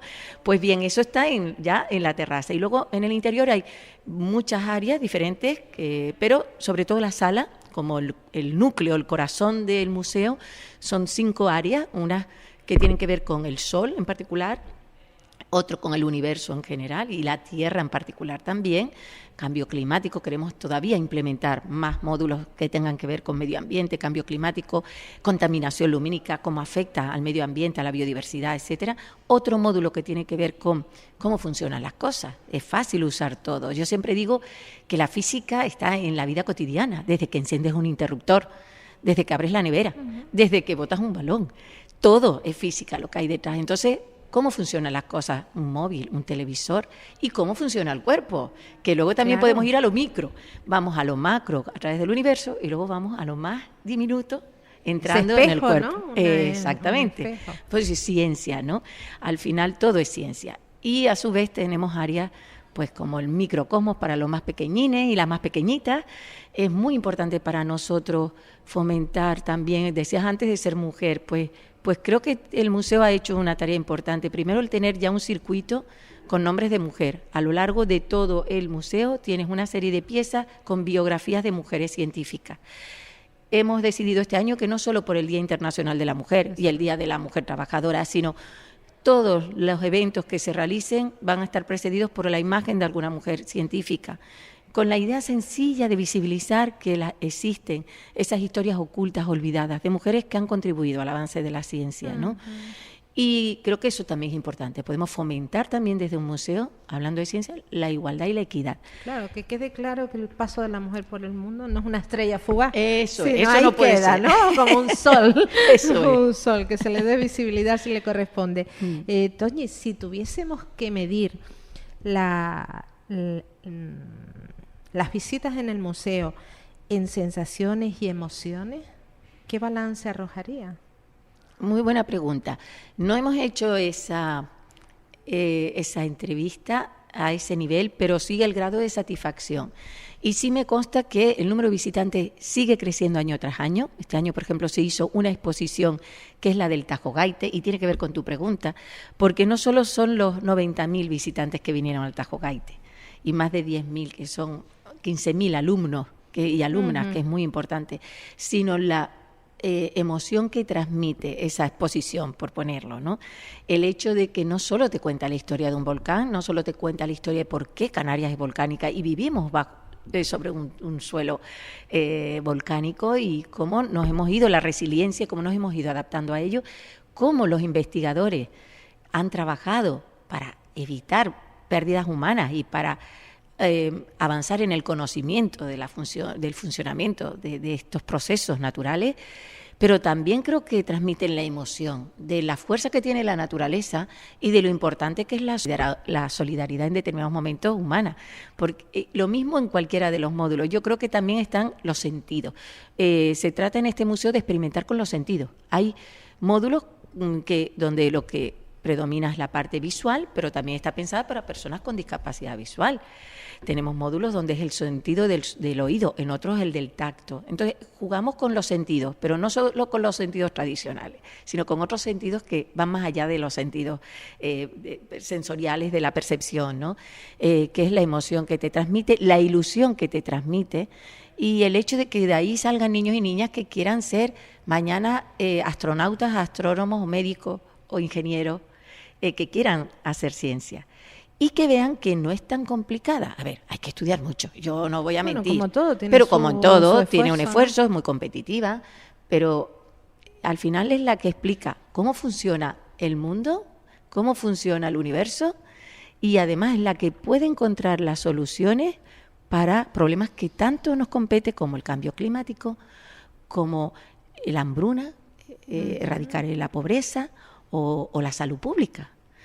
Todo esto está en la ciencia, y en este museo se trata también de dar a entender lo importante que es la ciencia, por qué es importante invertir en ciencia, y también estamos trabajando, un ciclo que hemos inaugurado es Mujeres Científicas y Tecnólogas, que es cuatrimestral, visibilizando, ya han pasado más de 13 mujeres por este ciclo, y hemos abierto otro que creo que puede ser muy interesante, que es Canarias con C de Ciencia. Ajá.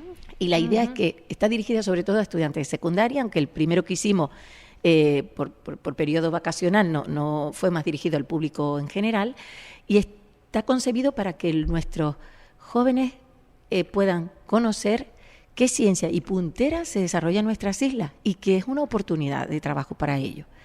Despertar el interés con personas que en primera persona cuentan su experiencia. Y no hay nada mejor que alguien te transmita lo que hace si lo hace con pasión e ilusión. ¿No? Y el ejemplo. Desde oceanografía, atmósfera, neurociencia, astronomía, geología. Son numerosas las disciplinas en las que Canarias es líder. Y donde hay que echar pecho y decir, oye, pues lo hacemos bien. Podemos incluso hacerlo mejor, evidentemente, pero no tenemos que avergonzarnos, al contrario, ¿no? Sobre este último punto iba mi siguiente pregunta. Estamos donde estamos geográficamente, bastante alejados del resto del país, lo que de alguna manera no nos resulta tan competitivo con el resto del Estado. Sin embargo, con este museo estamos a la vanguardia. Es así, fíjate. De hecho, has tocado un punto clave. O sea, realmente una de las motivaciones es que dada lo remoto que de nuestro territorio, teníamos que esforzarnos por dar ofertas competitivas, atractivas. Y este museo emerge con esa intención, ¿no?, de acercar a la población canaria a los grandes avances también científicos, y lo bonito es que en estos 30 años ya estamos viendo a los hijos de los que primero vinieron y a los nietos incluso. Es un centro donde las mañanas es como el patio de un colegio, o sea, es maravilloso. Yo a veces, como acostumbrada a la concentración, al trabajo, a veces me gusta abrir la ventana porque oigo aquel sonido que me ensordece, pero que es maravilloso por la alegría, el júbilo que despierta, ¿no? Levantar un coche, un tornado en Marte, hacer algo de robótica y empezar a experimentar con electrónica, es decir, ver que pueden acceder a eso.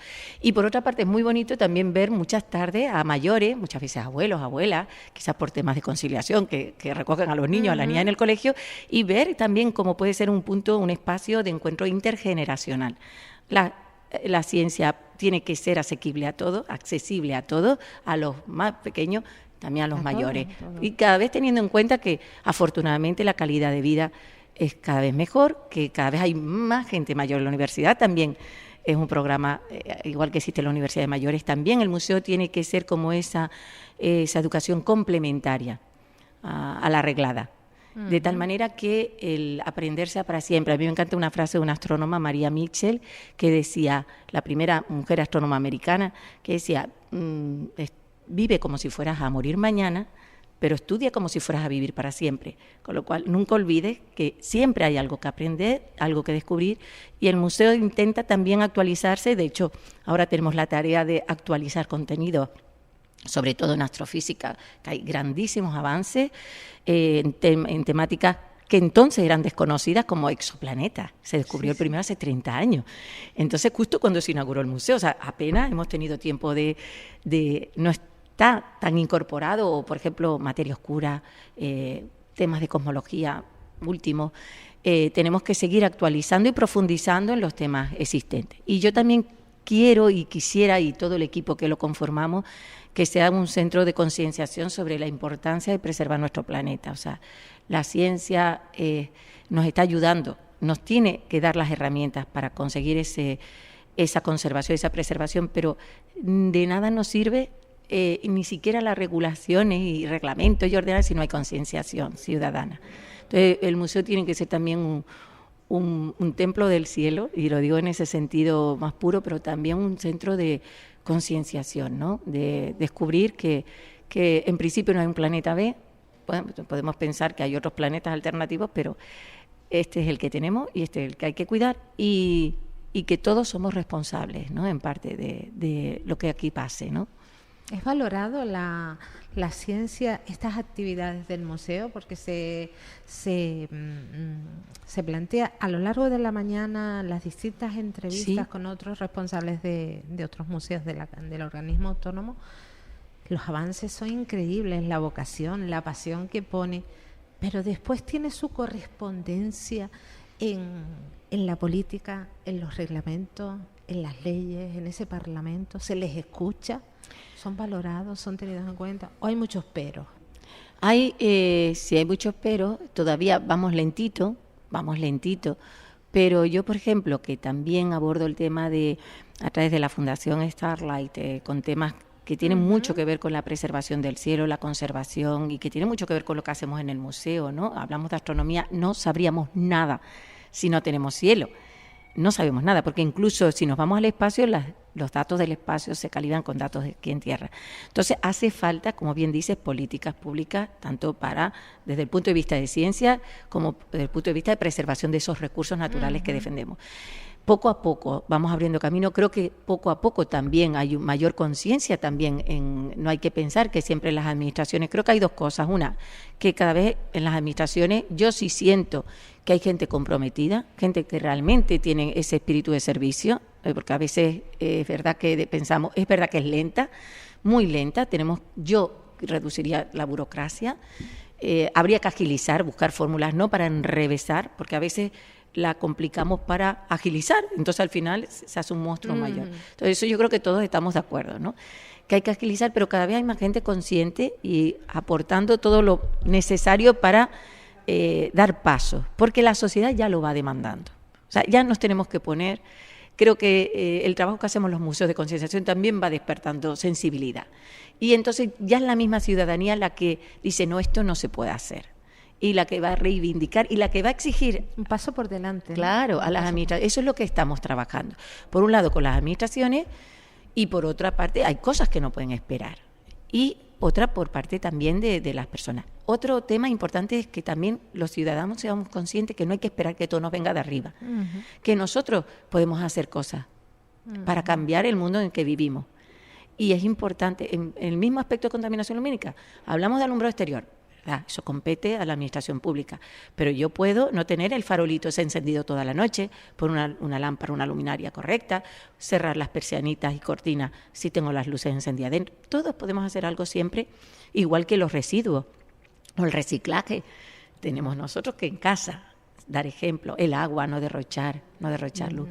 Es decir, que también nosotros los ciudadanos tenemos que ir haciendo para que las cosas vayan mejorando, no esperar solo que la administración tome medidas. Y si así lo hacemos, al final la administración se va a tener que apurar. Y otra cosa que reivindico, por ejemplo, es que en las escuelas de secundaria han desaparecido, en las escuelas públicas, los centros, los laboratorios de ciencia. Es cierto.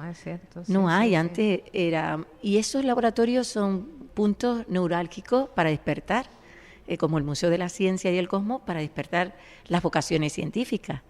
Con respecto a esto último, Toño, cuando visitamos una exposición de cuadros o escultura, somos sujetos observadores, ¿no? Lo que nos ponen es lo que vemos.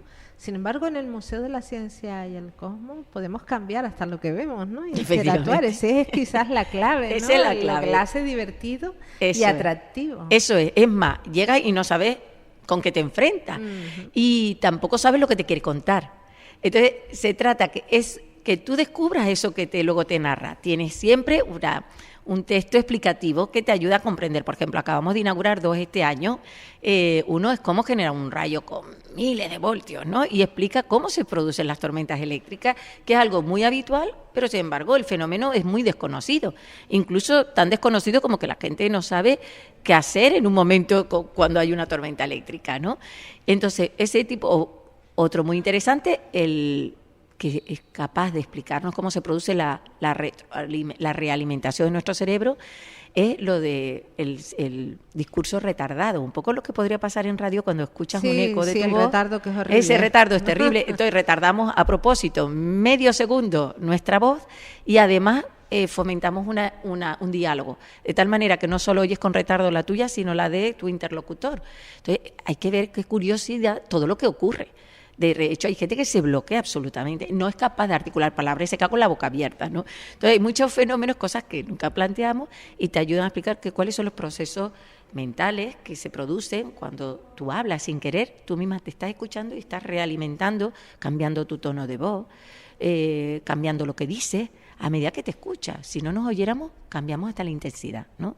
Entonces, esto por ponerte un ejemplo de 2 que hemos inaugurado ahora. Otros tienen que ver con la perspectiva óptica, con partes de lentes que son también muy interesantes y ya te digo cómo se mueven los planetas, por qué las estaciones, entender cómo se han formado las estrellas o entender cómo se ha formado el cuerpo humano. Ahora vamos a inaugurar uno muy, muy interesante, que no quiero hacer spoiler, pero bueno, pues esperamos. Hay un par de ellos muy, muy interesantes que nos va a ayudar a viajar al interior del cuerpo humano. Antes, sobre eso, es que vas soltando prendas, palabras, y lo tenía en mente. Al principio decía, lo que sucede en el cosmos, ¿no? Digamos, en el firmamento, pues tiene su espejo en el cuerpo humano.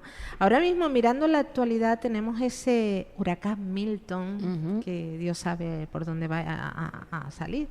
Si eso se tuviese que trasladar, ese espejo en el cuerpo humano, ¿cómo podría encontrar esa similitud? No lo sé. Hombre, pues fíjate, todo donde tú piensas, todo esto es física de atmósfera, es tratamiento de fluidos. Esa física puede ser aplicable a su medida cuando trabajas con el cuerpo humano y los vasos sanguíneos, por ejemplo. Al final mueve fluido. La física, y te voy a contar una anécdota que igual no debería en radio, pero personal. Tengo un hijo ingeniero camino y otro que es médico.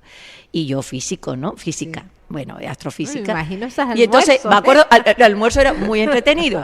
Y entonces ya llegó a un nivel que yo ya no les puedo ayudar nada, pero al menos en los primeros años de carrera, yo me acuerdo que yo les podía ayudar en física de fluidos, en teoría.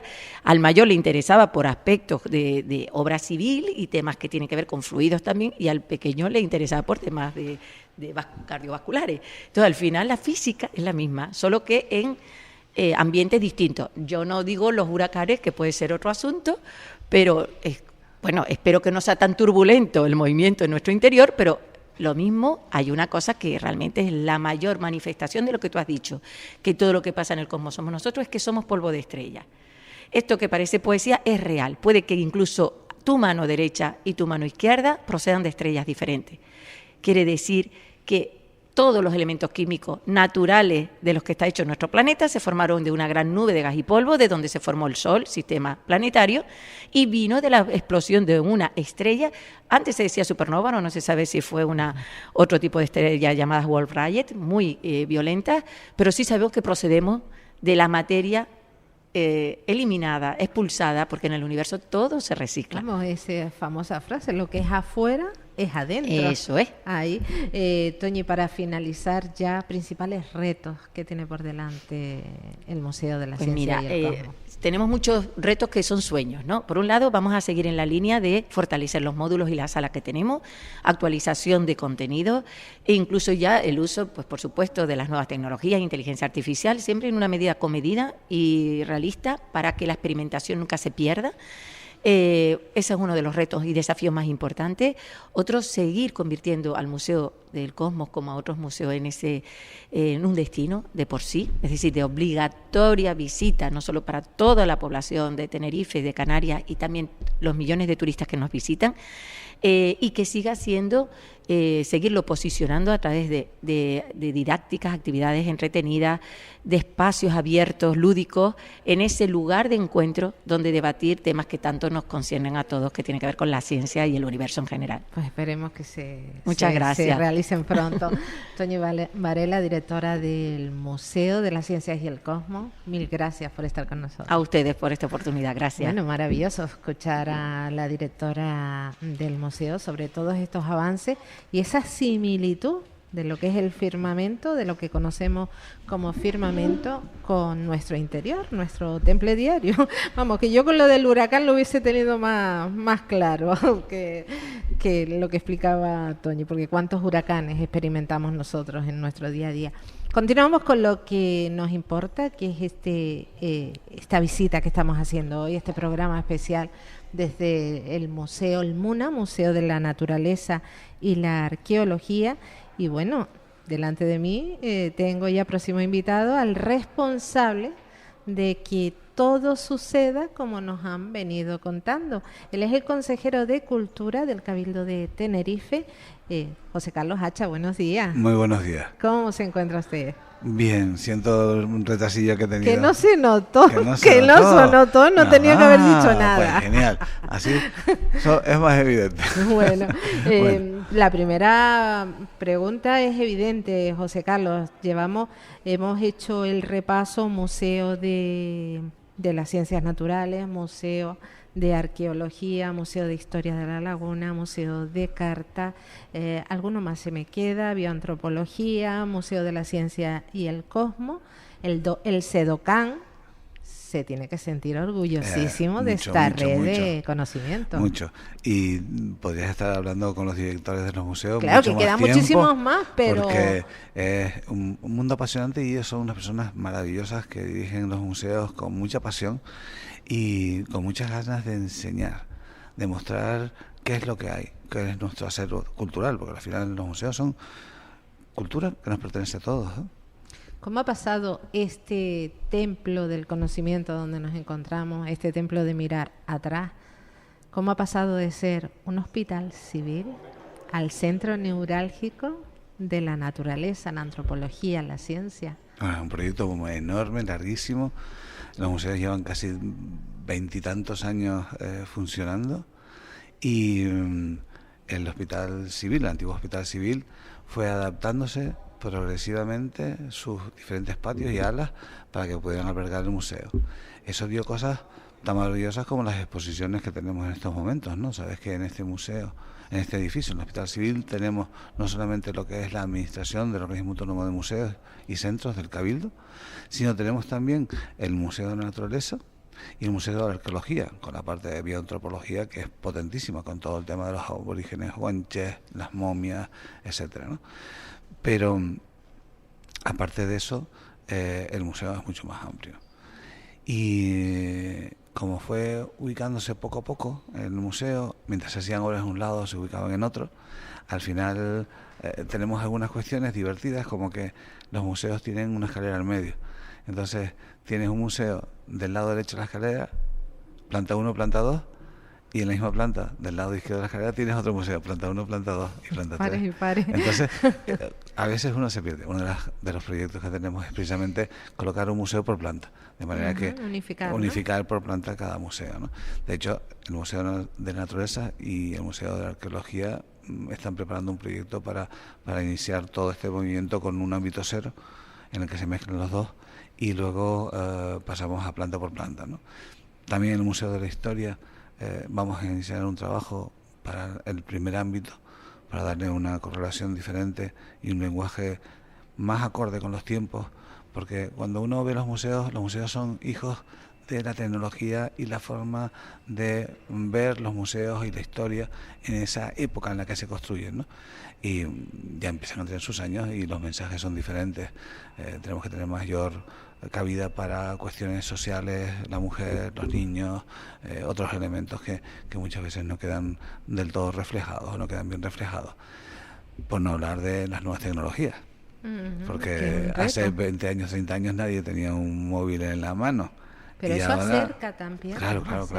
Porque tenemos, por ejemplo, el CEDOCAN, lo importante que es la tecnología para la divulgación de toda esa documentación maravillosa e interesantísima con la que cuentan ese fondo de documentos. Y además que es un lugar un poco conocido con respecto al resto y alberga unas fuentes documentales, unas bibliografías, unos libros y unos documentos que son vitales para estudiar Canarias y estudiar precisamente las relaciones entre España, entre Canarias y América.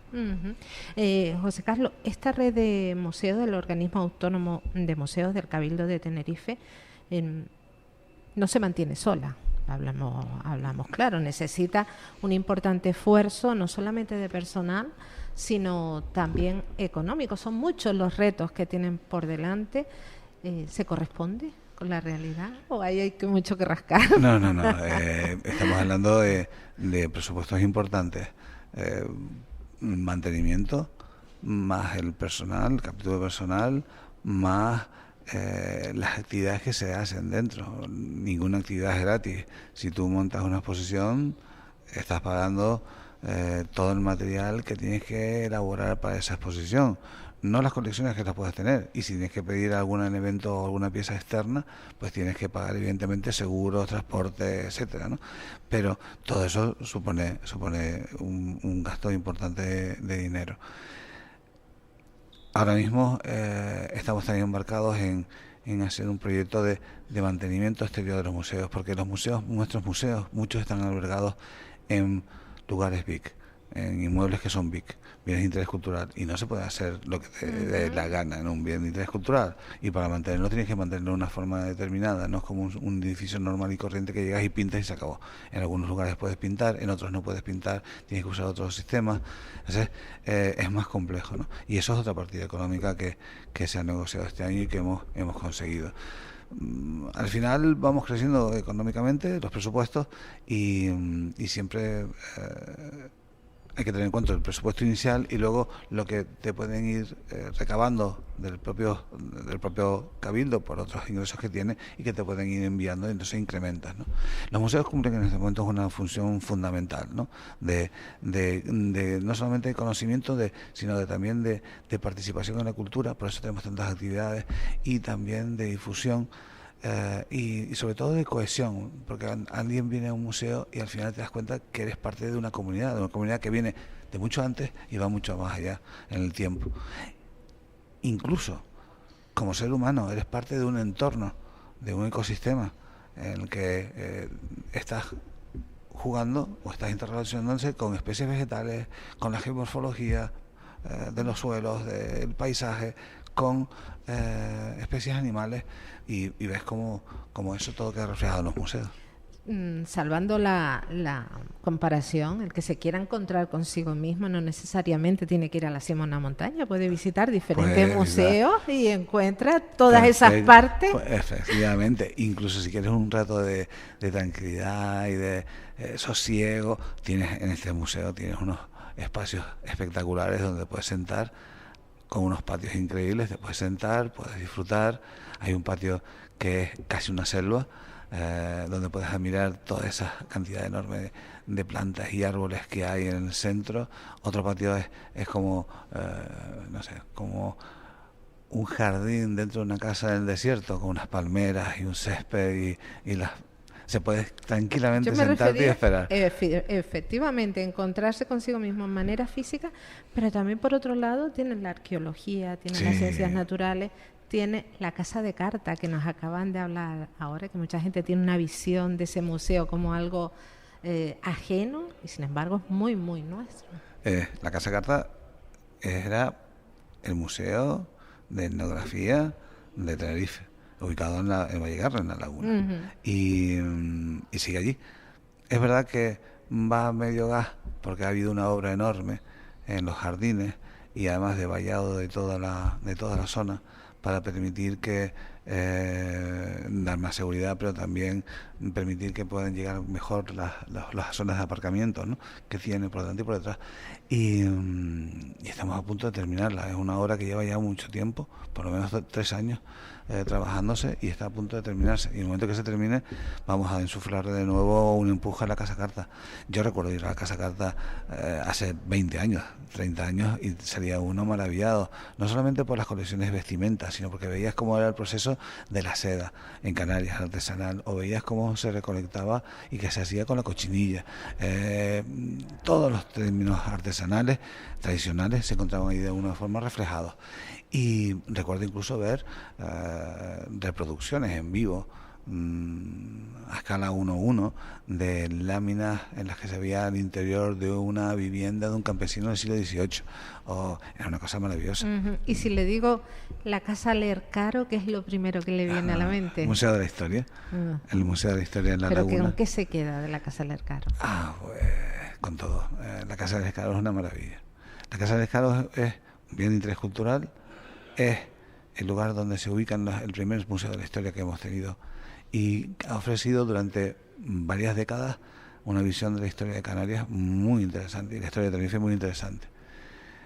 Unas exposiciones magníficas que tenemos que actualizar, como te decía, desde el punto de vista son muchos retos, del lenguaje y también del concepto, del discurso un poco, pero sobre todo de la interacción, de la capacidad que tienes ahora de usar realidad aumentada, usar el móvil como elemento dentro de los propios museos, y en eso están.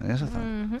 José Carlos, visitar los museos es fundamental, pero muchas veces algunas personas dicen yo iría, pero o no puedo, o no oigo, o no veo. En el sentido de la accesibilidad y la discapacidad, ¿están al día? Están algunos más que otros. En algunos tenemos ascensores, en este tenemos ascensor, también lo tenemos en el Caro. Hay otros como la Casa Carta, que es más complicado. Pero están trabajando en ello. Pero se está trabajando. Es dentro de esta obra que estamos haciendo también. Y luego, con toda esta modernización que tenemos, pretendemos llegar a más colectivos de personas con discapacidades para hacerlos más accesibles, ¿no? Uh-huh. ¿Qué nivel de visitas tienen los museos de Tenerife? Altísimo. Ten en cuenta que tenemos exposiciones temporales y tenemos también la colección permanente. Que hay un departamento que se dedica a trabajar temas con los colegios, que los colegios suelen venir muchísimo. Vienen también visitas de centros de tercera edad o de asociaciones de la tercera edad, colectivos también que suelen venir a hacer visitas, muchísimos turistas. Y si te vienes por aquí un sábado, pues te puedes encontrar perfectamente padres con los hijos, o un domingo, padres con los hijos visitando el museo y enseñando las momias y cosas similares también, ¿no? Las momias. Tiene muchísimos visitantes. Al final traerán esa momia de Madrid, ¿o no? Antes nos decía Conrado que bueno, ahí está. Tenemos que luchando contra muchos peros. Sí, es verdad, llevamos 50 años pidiéndola. La última vez que se pidió desde el museo fue en marzo de este año. Y es verdad que siempre nos habían puesto las condiciones de conservación, pero las condiciones de conservación que estamos aquí son inmejorables, mejores incluso que las que tienen ellos, ¿no? Porque hemos especializado parte del museo en bioantropología forense y es la parte de las momias, precisamente, ¿no? O sea, es un trabajo excepcional que se ha hecho aquí. Entonces, todo eso, al final, lo que te hace es, tenemos las condiciones técnicas. Es cierto que la momia fue y está en Madrid, ahora en el arqueológico, pero antes estuvo en el forense y antes estuvo en las colecciones reales y lleva allí pues prácticamente 3 siglos, pero es una pieza fundamental de la arqueología y de los vestigios del mundo aborigen. Tendría que estar aquí. El ministro Tassum dice que él va a descolonizar los museos. Es una pieza que tiene que venir, eso es así. ¿Se ha dado el caso de alguna pieza que estuviese en este museo que fuese requerida por otro destino como suya y se la haya devuelto? No, nadie nos ha pedido. Y vamos, por supuesto, como estamos en esta época y con estas cuestiones, siempre se ve qué condiciones hay, cómo se pueden devolver. Pero se estudiaría, no sería el caso de las momias, ¿no? Que desde los tiempos ha estado... Sí. ¿Cómo ve la red de museos? Yo me imagino que usted querrá seguir en el cargo, porque la verdad que es triste, ¿no? Empezar a trabajar en un área y cuando ya más o menos se empieza a recoger frutos... pero no es algo que tú puedas no se decidir. Puede, pero ¿cómo le gustaría ver a los museos? Ahora mismo necesitamos, con imperiosa necesidad, un museo marítimo y naval. Santa Cruz tiene una historia marítima y naval brutal. Por aquí pasó Alcano, por aquí pasaron todas las expediciones que iban a América, por aquí pasaron las expediciones que iban a Asia, cuando no existía el canal de Suez. El puerto tuvo una gran importancia y resulta que hemos tenido una vida muy relacionada con el mar, pero no tenemos ningún lugar donde eso se vea.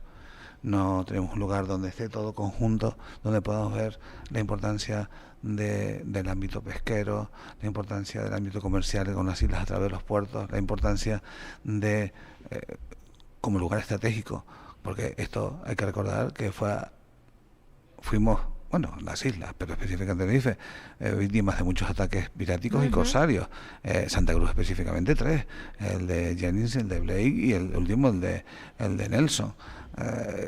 Esa insistencia sobre el puerto es porque era un puerto importante, porque era un puerto vital desde el punto de vista estratégico en las relaciones entre América, Europa, África. Incluso, como te he dicho, antes de la asistencia Canal de Suez, para poder llegar hasta Asia. Los británicos tenían un imperio que estaban desarrollando en Asia, los franceses también, o sea, y en América también tenían sus colonias, o sea, era un puerto muy apetecido. O sea, toda esa historia, por no hablar de la inmigración, debe estar recogida en algún lugar. Y no lo tenemos. Eso es tanto con la autoridad portuaria como con el gobierno de Canarias y el Ayuntamiento de Santa Cruz. Estamos buscando la forma de poder iniciar y ubicar un puerto, un museo dedicado a esa historia marítima y naval, específicamente en gran medida de Santa Cruz, pero en algún lugar de la isla, en algún lugar del puerto de Santa Cruz, en algún lugar de la ciudad de Santa Cruz. Y luego hay otros museos que deberíamos de también intentar de alguna forma desarrollar. Un museo dedicado a la industria, a las industrias que había aquí. Eso sería fundamental. Ten en cuenta que también hay industrias vitales que fueron importantísimas para la isla y que cayeron en desuso y no se usan. Han dejado de tener esa importancia, como es el caso de la refinería, que desaparecerá algún día y tiene que haber algún vestigio que no sea solamente el tanque, sino qué significó, cómo significó para el desarrollo de las islas, qué significó para el desarrollo de Santa Cruz, qué significó para el desarrollo de Canarias en general y para España. Junto con esa industria había otras de fabricación de muebles, de gas, relacionadas con el automóvil, y todo eso empieza a ser ya elementos de arqueología industrial que debemos de preservar. Los primeros telégrafos llegaron hasta aquí, llegaron aquí y salían de aquí. Las primeras comunicaciones con América por telégrafo fueron desde aquí. Y son cuestiones que de arqueología industrial en las telecomunicaciones, que parece mentira, pero que estando el material aquí, en otras lo vamos a perder. Y es cuestión que se ve, es casi urgente, ¿no? Preservar todo eso, por lo menos que tenga uno la visión de todo esto. Hay palabras íntimamente relacionadas con Tenerife que tienen un origen industrial. Fotingo, un coche, un fotingo está relacionado con los coches. Food in and go, que era la publicidad de la Forte que se traía aquí, o el piche, que no se llama piche, el asfalto, era porque la primera calle que se asfaltó en Tenerife fue en la calle en la que vivía el señor Pitch, que era el cónsul de Estados Unidos, si no recuerdo mal, que es el primero que trae un coche. O sea, él asfalta su calle y de ahí viene el nombre. O sea, vas viendo que hay muchísimas cuestiones relacionadas incluso con palabras actuales que están relacionadas con la industria y que se han mantenido, ¿no? Y son industrias que van desapareciendo. Las grandes imprentas, las antiguas imprentas, hay un colectivo ahora mismo que se llama Imprentas en su tipo, que está recuperando imprentas que la gente tiraba, imprentas como las que ves en las películas del oeste, del Far West, de ese tipo o posteriores, y que son material industrial que al final se tira o se desguasa o se rompe, pero son parte de nuestra historia. Los periódicos salían de ahí. Como eso, 20.000 historias. Para hacerte una idea, en un museo que es el TEA, la biblioteca del TEA, porque el TEA es un museo de arte contemporáneo, pero no está dentro del esquema de la red de museos. El TEA, cuando tú entras en la biblioteca del TEA, lo primero que ves es un panel, no, un showcase, pero eso es en inglés. Una estructura, una urna sobre un pie enorme, y dentro de la urna hay una cámara Polaroid de los años 60-70 con los paquetes. Es un objeto de colección. Es un objeto de colección, una cámara Polaroid de estas de sacar la foto y esperar unos minutos hasta que se revelara. Y pues está como objeto de colección, como objeto de arqueología fotográfica, porque ya no hay. Eso empiezan a salir, pero algunas versiones nuevas. Sí, pero que parece mentira, que son cosas que están en casa y desaparecen. Hay muchísimas cosas por hacer, José Carlos. Vamos finalizando y ya como último, ¿con qué se queda usted? ¿Qué a nivel personal? Yo sé que usted es una persona con una vocación cultural increíble. Desde siempre ha estado ligado a la cultura, pero ¿qué le está ofreciendo esta oportunidad de responsable de museos a nivel personal? A nivel personal, disfrutar, un disfrute enorme.